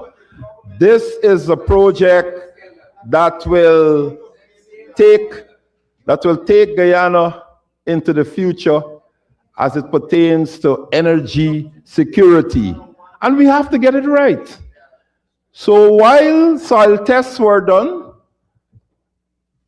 our government wisely made a decision to do additional soil tests. The reality is Wales was selected, and everything specific to Wales had to be done correctly. And based on the information of the additional soil tests, we have to be a responsible government. And we have to take the time and ensure that we have the required stability that could accommodate the civil works and the equipment. Because we don't want, when we build a power plant for the people and it's supposed to last for 20 years, in year one, we have a problem. This is serious business. This is a quite expensive project, quite transformative, and we have to be responsible. And we must not come here and be the people representative and try to spread rumors. You are a rumor monger. You are a rumor monger.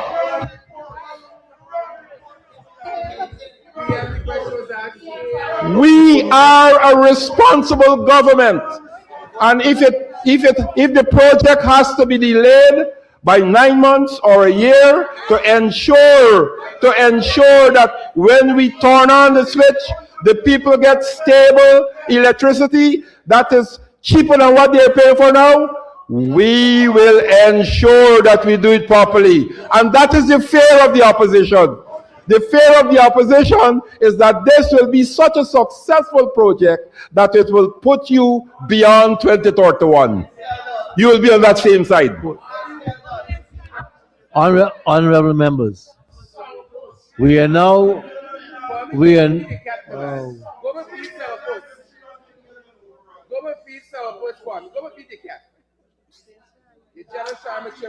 honorable members, we are now, or we have now moved far away from what the questioning on this line item should be. It should be monies that are spent, what are the headings for which this money is spent. Half an hour ago, I think the Prime Minister outlined everything. You have a right to ask on the policy. We don't have a right to repeat it over and over and over again.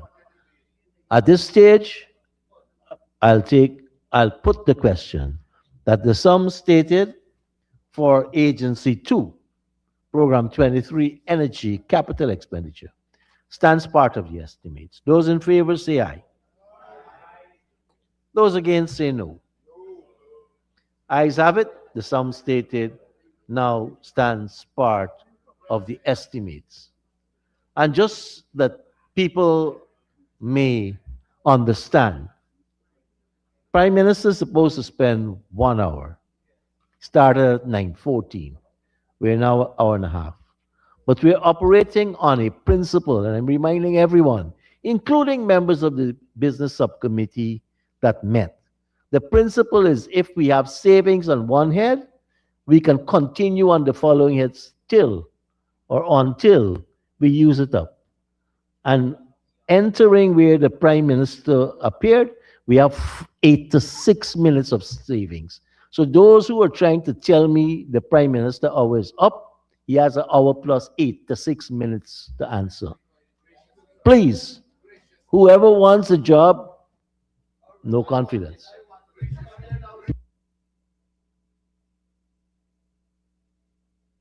Let us turn to pages 58 and 59.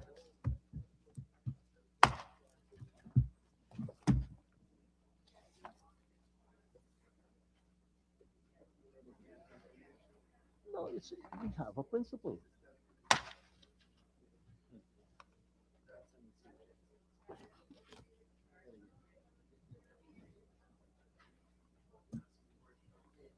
Honorable Prime Minister, you have your staff for the telecommunications and innovation. Let me thank your staff on the energy. Be ready, Mr. Chair. Honorable members, we now turn to pages 58 and 59. And I propose the question that the sum stated for Agency 2, Program 24, Telecommunications and Innovation, current expenditure, stands part of the estimates. Honorable Member, Mr. Maipol. Thank you. Thank you, sir. Sir, 6321, subsidies and contributions to local organizations. And the organization here is the National Data Management Authority. May I ask the Honorable Prime Minister if under other goods and services purchased, if this is the line and this is the program that caters for the e-ID card system, the electronic ID card development and processing that is facilitating the registration, etc.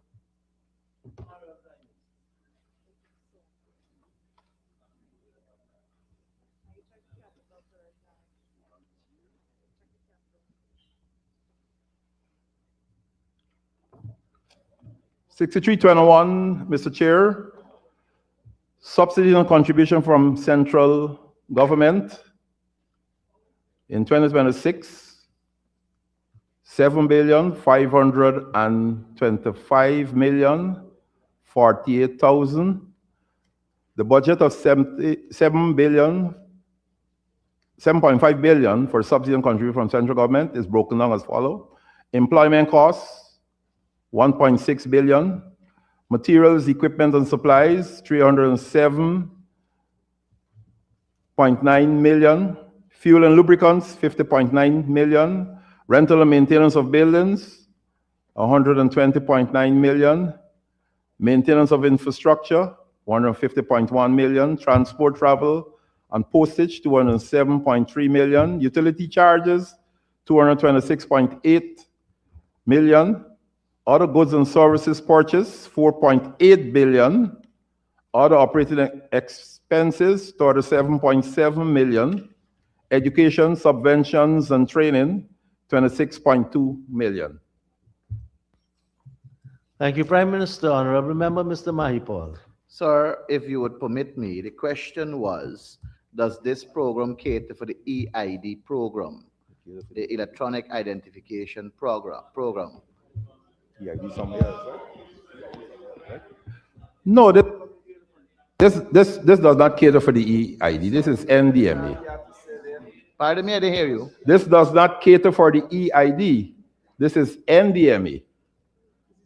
National Data Management Authority. Yeah, so can the Honorable Prime Minister disaggregate this sum here that is under other goods and services purchased, which is $5,135,129,000? Honorable Prime Minister. Maybe then 47,969. Other goods and services purchase, we have $769,139,000. Okay. And we have the list of everything that it caters for here. But if you really want to know where the EID is funded, we have to go to Capital, and we'll get there soon. So let me disaggregate this for you if it is necessary. But Mr. Chairman, the Honorable Prime Minister is saying... Oh, Honorable Member, Mr. Mahipal, please. The Honorable Prime Minister is speaking. He didn't interrupt you when you were asking the question. So let's be patient with him. We still have more than an hour more to go. Honorable Prime Minister, please, go ahead. Mr. Chair, go ahead with this disaggregation. He asked a question, you have every right to answer it.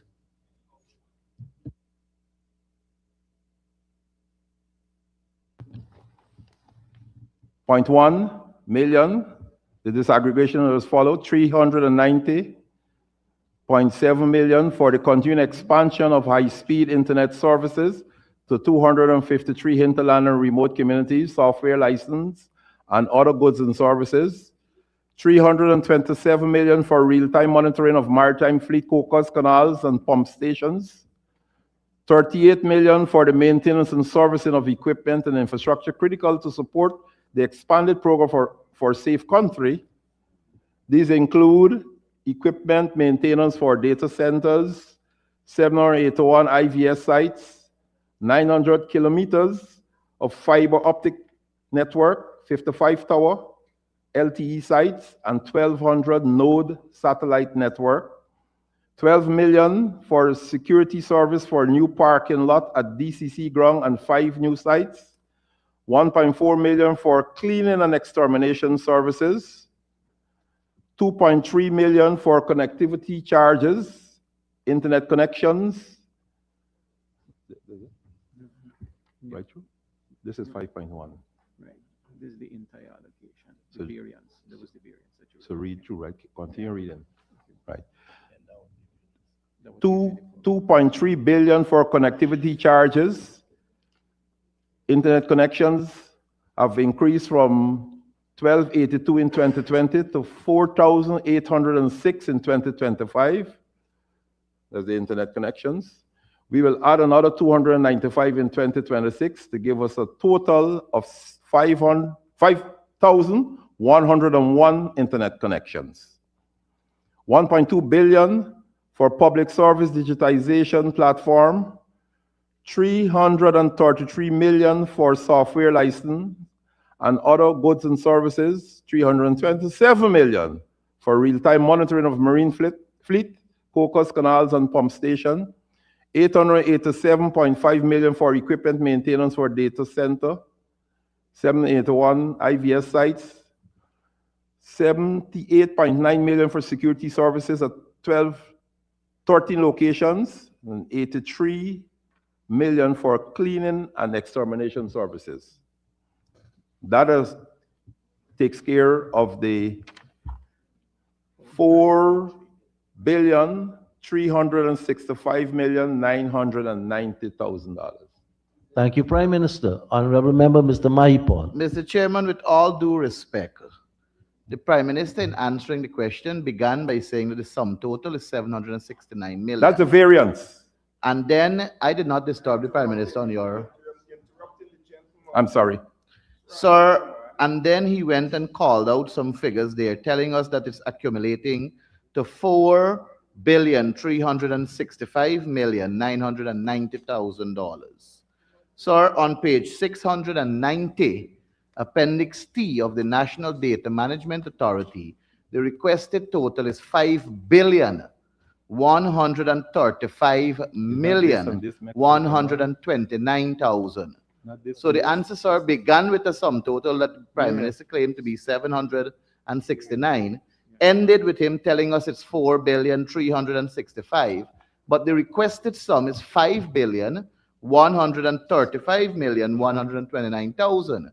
Would the Honorable Prime Minister be kind enough to provide some clarification with this mix-up in numbers? Well, Honorable Prime Minister, it's the imputations that come in the questions. He says it's a mix-up. So, Honorable Member, it might take some time to clarify the mix-up. Mr. Chairman, can I answer? Just 1 second. I just want to bring the House's attention to the time remaining for the heads. We have 146 minutes, including your hour. And right now, we are at 96 minutes. So we have 50 minutes more to go. You can answer now, Prime Minister. Mr. Chairman, what I read out just now, and perhaps I must apologize if I did cause a confusion in the member's mind, honorable member. Everything that I wrote, everything that I read out there added up to 5,135,129,000. No, I said it all along the line earlier, but anyhow, let's go on. No, it's not a matter of line, Thank it's you a very matter much, of... sir. That's clarified. Yes, clarified? Okay. I'm happy to hear that. Honorable Well, members? let me apologize if I didn't call the figure, but the figure that I just called is the figure, and the disaggregation that I give is a disaggregation for that figure. Honorable members, I now put a question that the sum stated for Agency 2, Program 24, Telecommunications and Innovation, current expenditure stands part of the estimates. Those in favor say aye. Those against say no. Ayes have it, the sum stated now stands part of the estimates. Honorable members, let us now turn to the same program, the capital expenditure, which now is contained in pages 507 and 508. And I propose the question that the sum stated for Agency 2, Program 24, Telecommunications and Innovation, capital expenditure, stands part of the estimates. Honorable Member,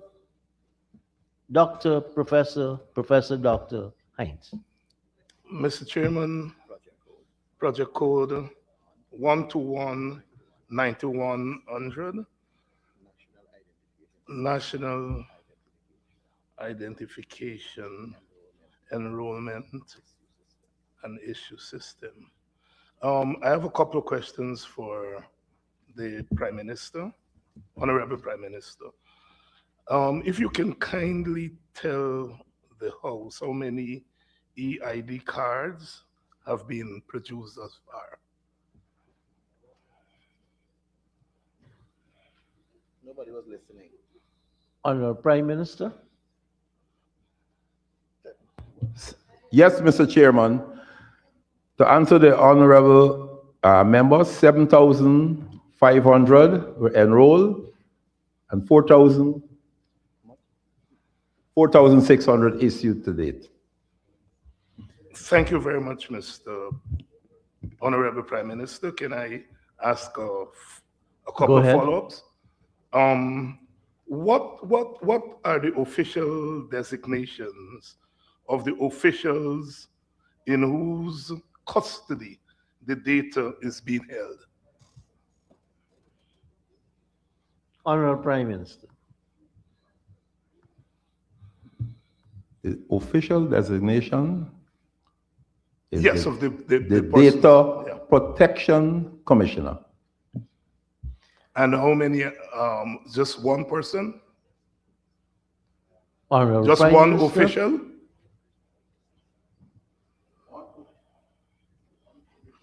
One commissioner and supporting staff. Okay, thank you.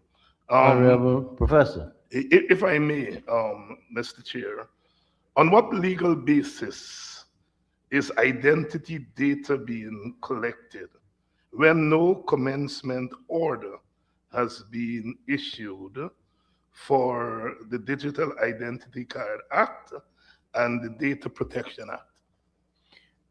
Honorable Prime Minister, I think I heard you answer to that earlier. Well, yes. He did answer, Mr.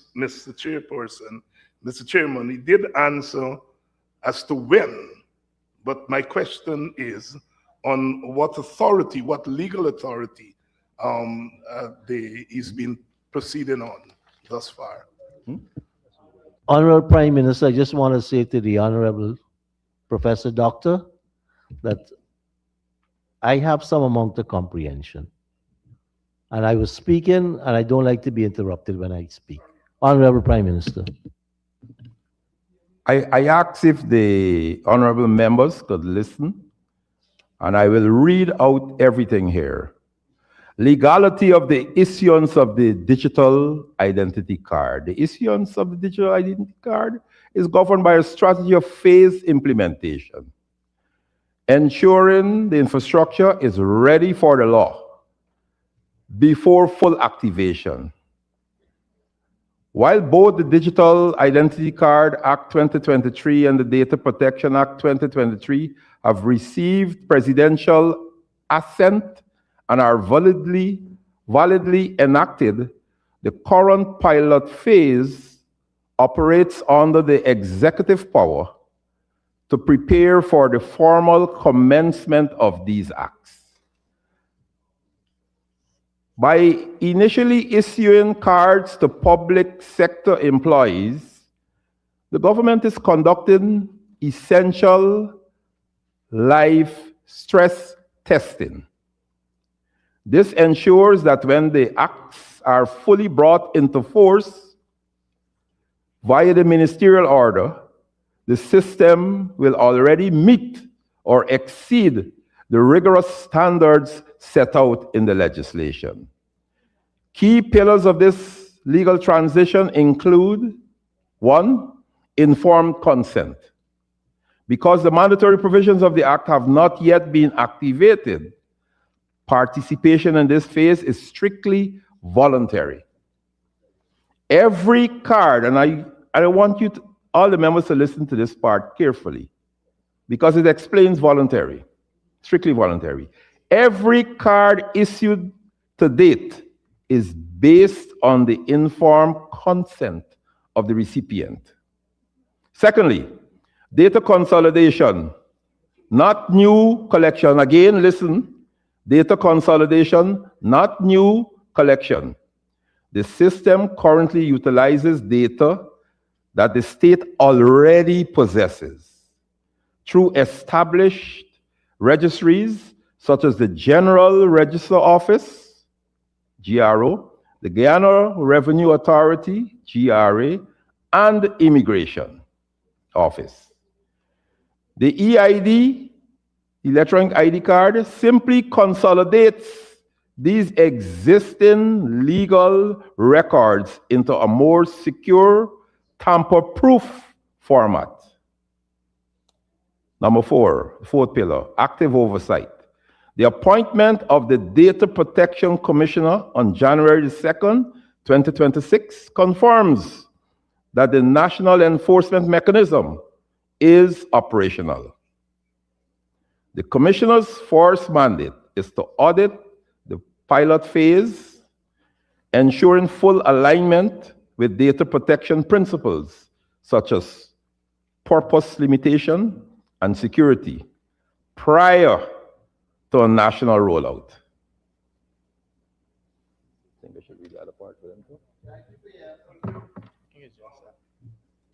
Remember, Professor Haynes. Mr. Chairman, if I may, and I hope this question is taken in the spirit in which it's being asked. Mr. Prime Minister, Honorable Prime Minister, the 2023 Data Protection Act states that the Data Protection Commissioner must be someone who is of eminence in public life with wide knowledge and experience in law, science and technology, management, and administration or governance.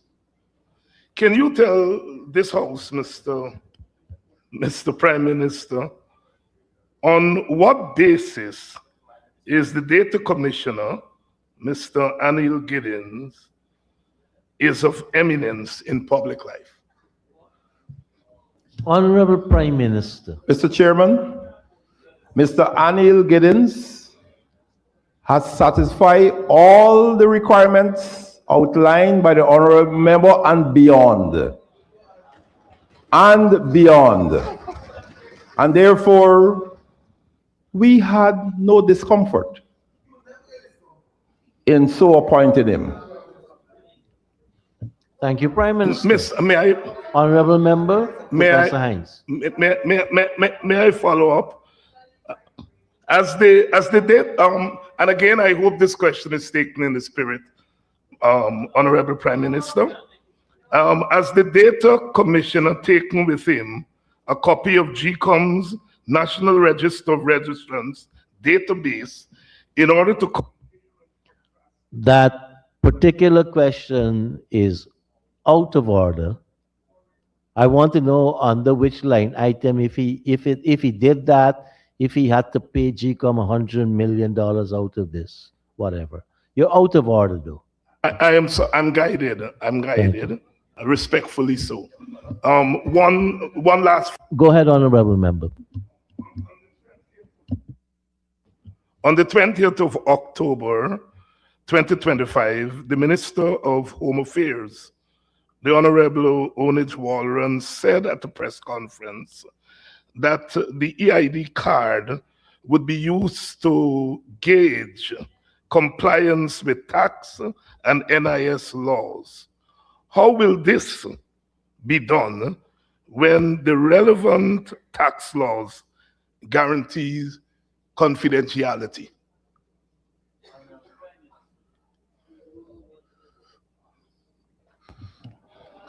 I'm advised, Mr. Chairman, that these systems are currently being interrogated as to how the card will be used to access those services that you mentioned. Honorable Miss, Professor, a follow-up? Miss, Honorable member, Mr. Mahipal. Thank you, Mr. Chairman. Mr. Chairman, I have a follow-up on the Honorable Professor's previous question, which was answered by the Honorable Prime Minister, referenced the Data Commissioner. So I'm now learning that the Data Commissioner was employed. Would you permit me, sir, to ask the salary and benefits of the Data Commissioner, reference to the answer that the Honorable Prime Minister gave earlier? Honorable Prime Minister.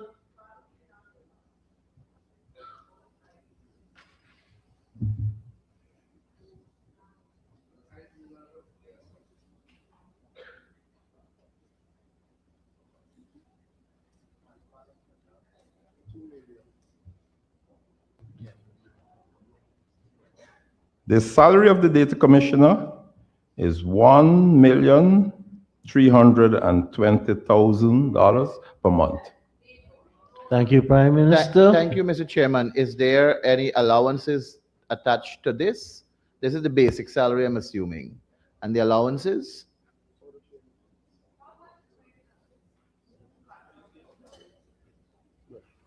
Not equivalent to you.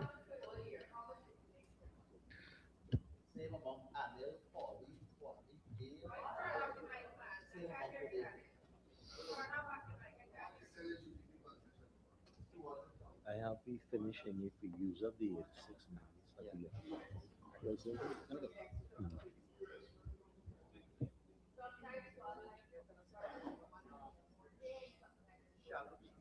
The ones that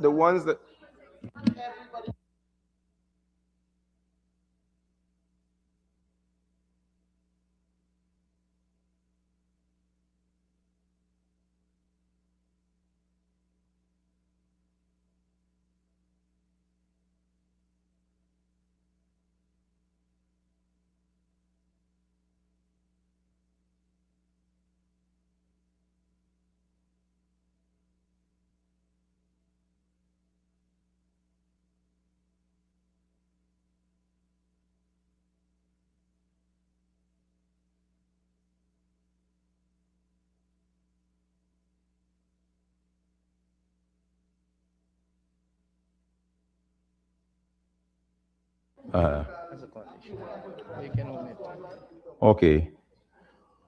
I already give the salary, okay, the basic salary. The allowances, $50,000 per month, $30,000 per month, $50,000 per month, $75,000 per month, $40,000 per month, $125,000 per month, and these cover housing, entertainment, phone,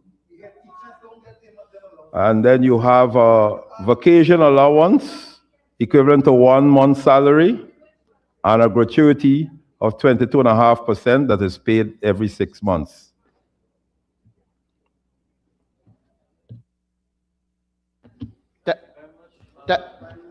Honorable member, Mr. Mahipal. Honorable member. Thank you, Mr. Ms. Chairman. Sarabu Hali. And then I have Qs, the honorable member, and Sherrod Duncan.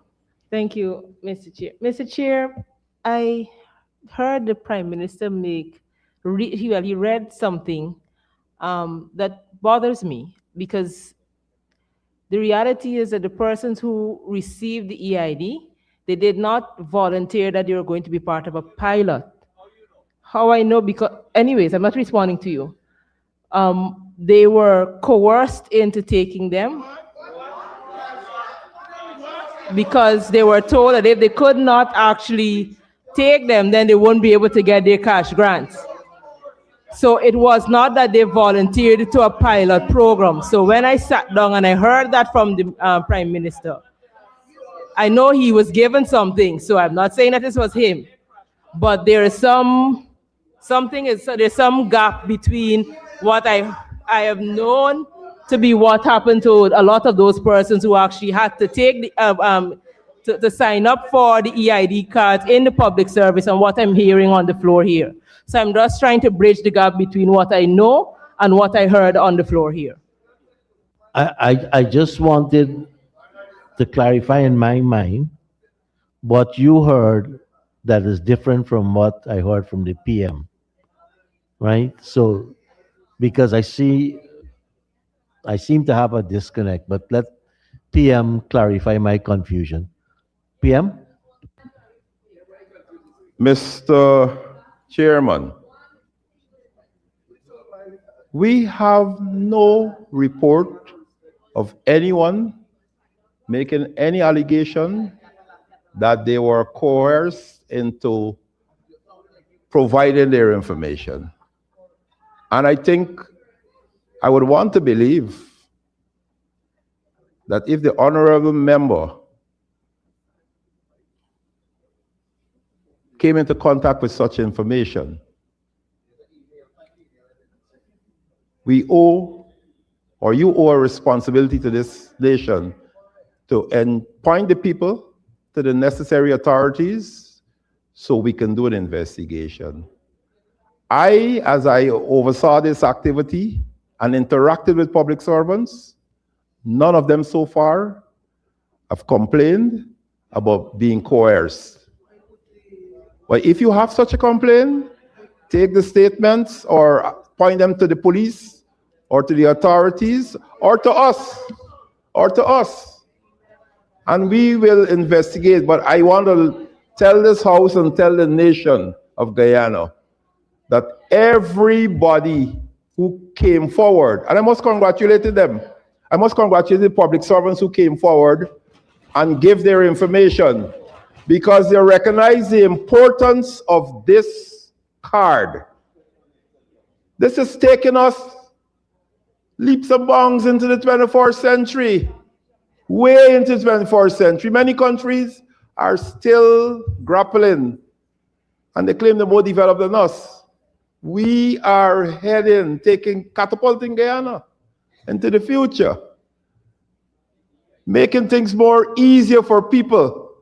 With this card, it means that they can get many services that are available in the most efficient manner. I can only use my lived experience again. 25 years, 30 years ago, I did a course in America.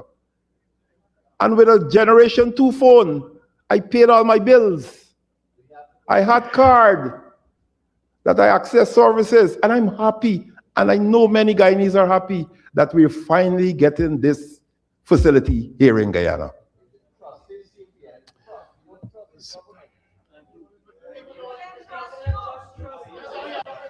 Thank you very much, Prime Minister.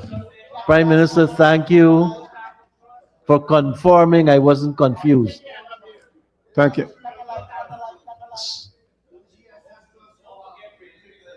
Honorable Member Q's Sharma Solomon. Thank you very much, Mr. Chair.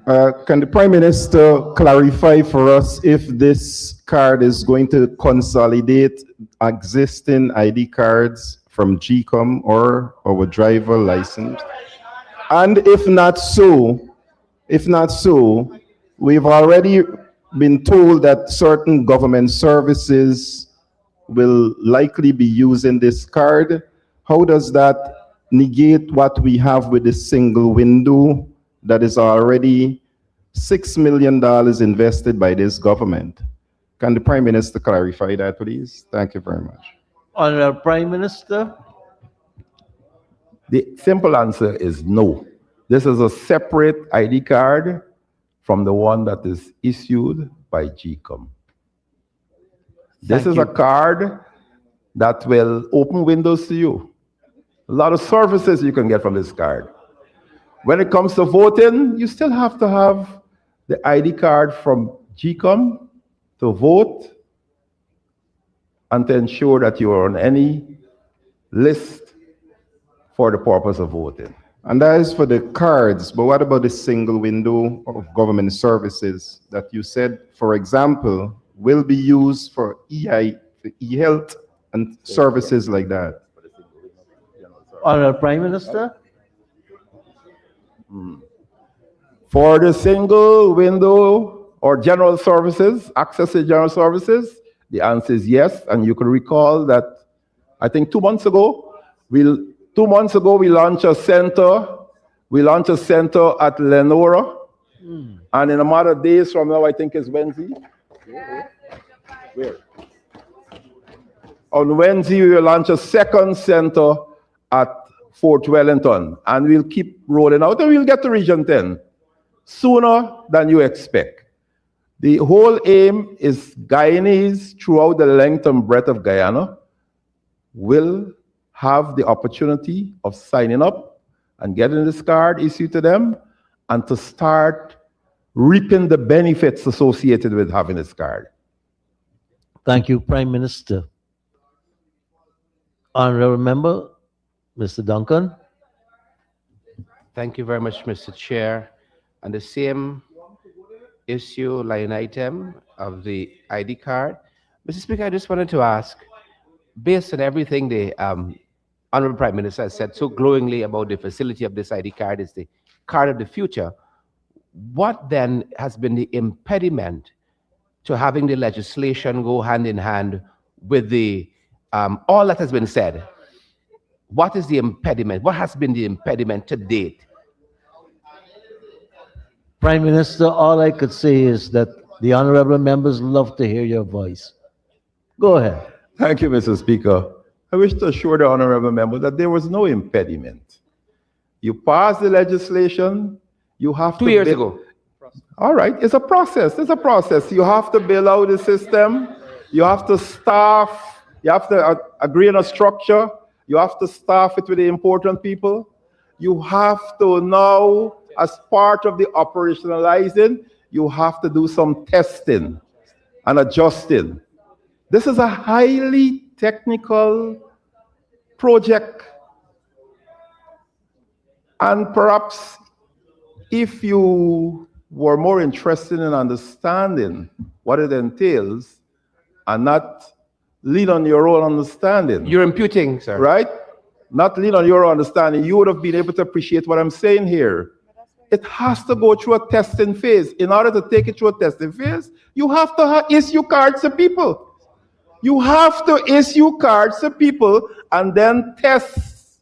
And then when you make the adjustments and you finalize everything, ensure you have the commissioner in place, everything in place, then you issue the commencement order because you're now ready for operation. You're now ready for operation. And project management follows that. If you have a project, you're implementing something, you have these stages to go through. So I wish to assure you that there's no impediment. What there were are points that we have to work through, okay? To get to where we are today. Thank you. Honorable Member, Mr. Duncan. I have a follow-up. Sure. By the same token, Prime Minister, the legislation that was passed 2 years ago, it envisaged a data commissioner who we have employed. The legislation is also, and you said it's going to be operationalized very soon. The legislation also envisages a data protection commission. And the question is whether the 2026 budget has that fiscal space for the data protection commission being operationalized. Honorable Prime Minister.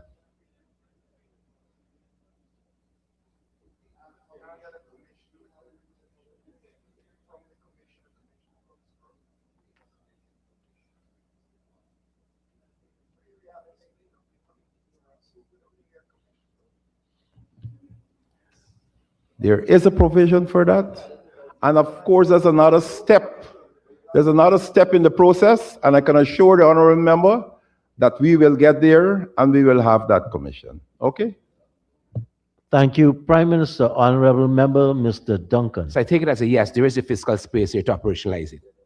Honorable Member, Mr. There is fiscal space. If you don't see it here, we will provide for it. Thank you very much. Okay? Thank you very much. My final question on this issue. PM, I've welcomed all that you've said about this card and all that it promises. I welcome that for Guyanese. The question is, Prime Minister, do you have one of these cards? Do members of the government, the ministers, have one of these cards?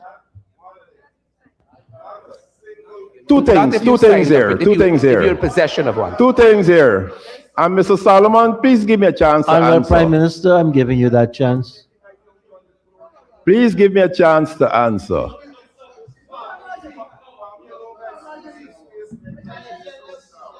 Please give me a chance to answer. I want to correct you and change a word that you use to the word benefits. There are a lot of benefits that will be accrued to the Guyanese people from this card. And regards to your second answer, yes, I do have a card. I don't have it on me here now, but I do have a card. Thank you very much, honorable members. I know you still have a follow-up.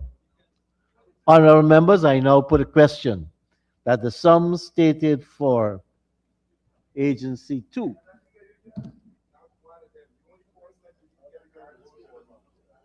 Program 24, Telecommunications and Innovation Capital Expenditure stands part of the estimates. Those in favor say aye. Those against say no. Ayes have it. The sum stated now stands part of the estimates. Let us turn to pages 60 and 61, honorable members.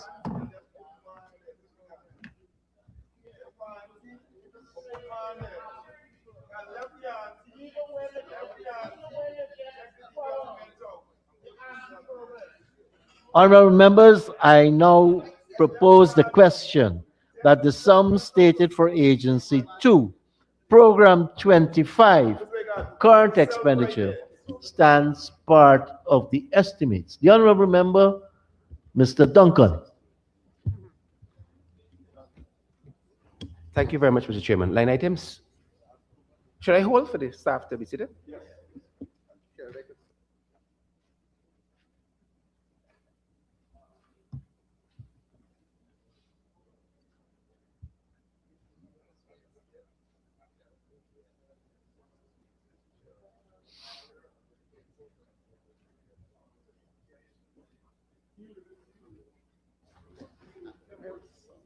I think they're ready now.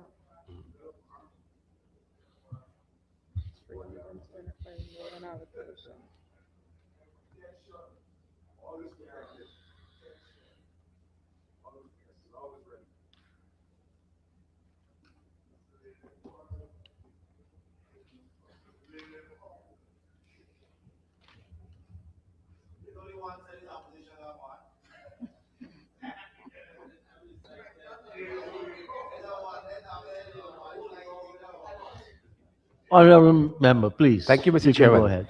On the line item 6284 and this allocation that is here, Mr. Chairman, Stabrook News is owed about $100 million by the government. Is payment of that sum featured in this allocation here? Which line item? 6284. 6284.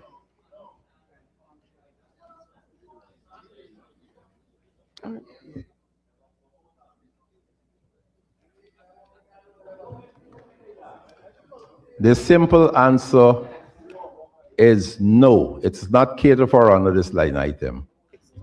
Follow up, Mr. Chairman. Go ahead. On the line item 6321, is it featured there, Mr. Prime Minister? Through the 6321. chair? 6321.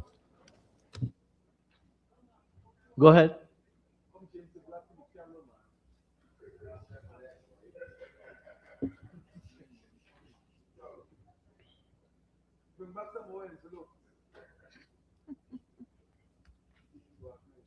Mr. Chair, I'm not sure that we buy fuel and lubricants from Starbuck News. 6321 is not fuel and Is it 6231 you're talking about? 6321. 63.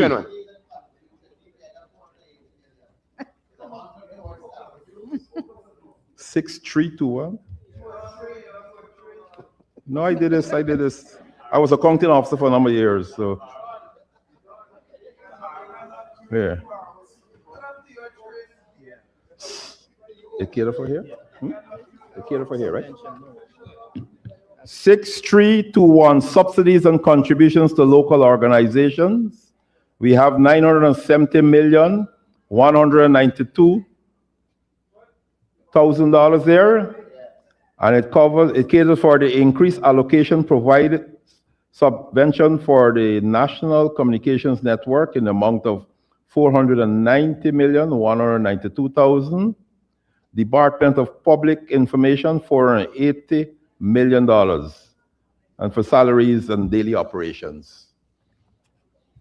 Thank you, Prime Minister. Honorable Member, Mr. Duncan. Follow up. So the answer is no. In this 480 million for DPI, it's not there. The money owed for Starbuck News, $100 million by the government. It caters for operations, Sidone.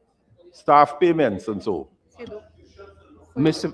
Speaker, through the chair, Prime Minister, is there any intention to pay Starbuck News what is owed in this fiscal year? Mr. Chair, we're talking about the budget here. And if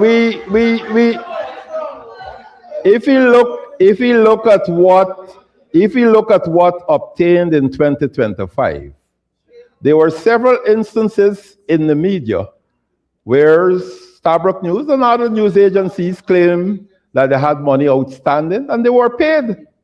I have no reason to believe that in 2026, this government will not find a way of paying them what is owed. It don't necessarily have to be here, but we could find a way of paying them. Thank you very much, Honorable. We are a responsible government. Prime Minister.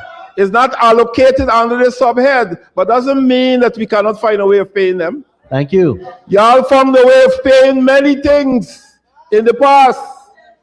And I don't want to go there because we're talking about 2026 budget and the office of the Prime Minister, ministerial responsibilities. Thank you very much, Prime Minister. Honorable Member, Mr. Q. Sharma Solomon.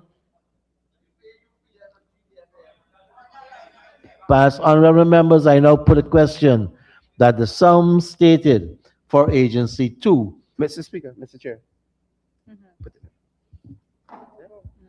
Mr. Duncan, honorable member. On the 6321, Mr. Speaker, two reports came out quite recently, the European Union Election Observation Mission, and then we had the Commonwealth of the same nature. And both spoke to uneven playing field created during the last election. And one of them was the access to the media. And I wanted to know, in this dispensation, what guarantees does the 6321 can the country have that the opposition will have equal access to the state media, which we're funding? Honorable Prime Minister. Mr. Speaker, 6321 talks about money being allocated for the operations of the state media and the payment of the staff. Thank you, Prime Minister. So I don't see the basis for the question under 6321. No, but you're talking about something totally unrelated to the budgetary allocation for the agency. Honorable members, I now put a question that the sum stated for Agency 2, Program 021, Government Information and Communication Services, current expenditure stands part of the estimates. Those in favor say aye. Those against say no. The ayes have it. The sum stated now stands part of the estimates. Honorable members, let us turn to page 508. And I propose a question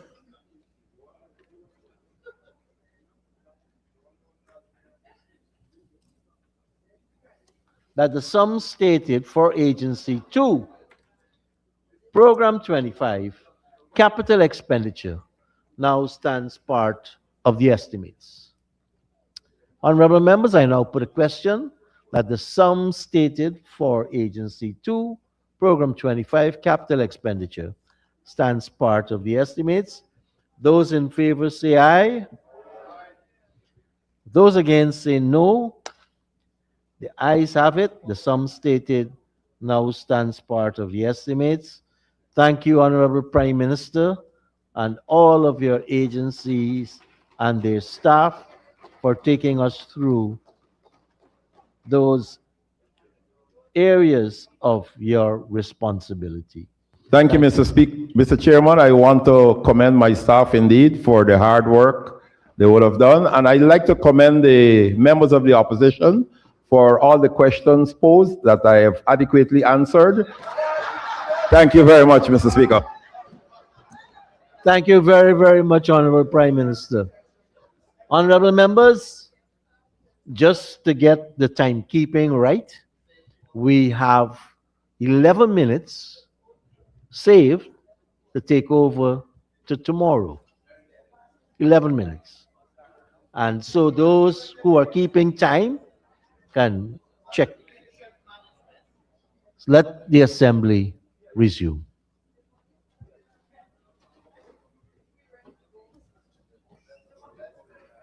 Honorable members, have a safe trip, and staff and all the support services staff have a safe trip home. We resume tomorrow at 2 p.m.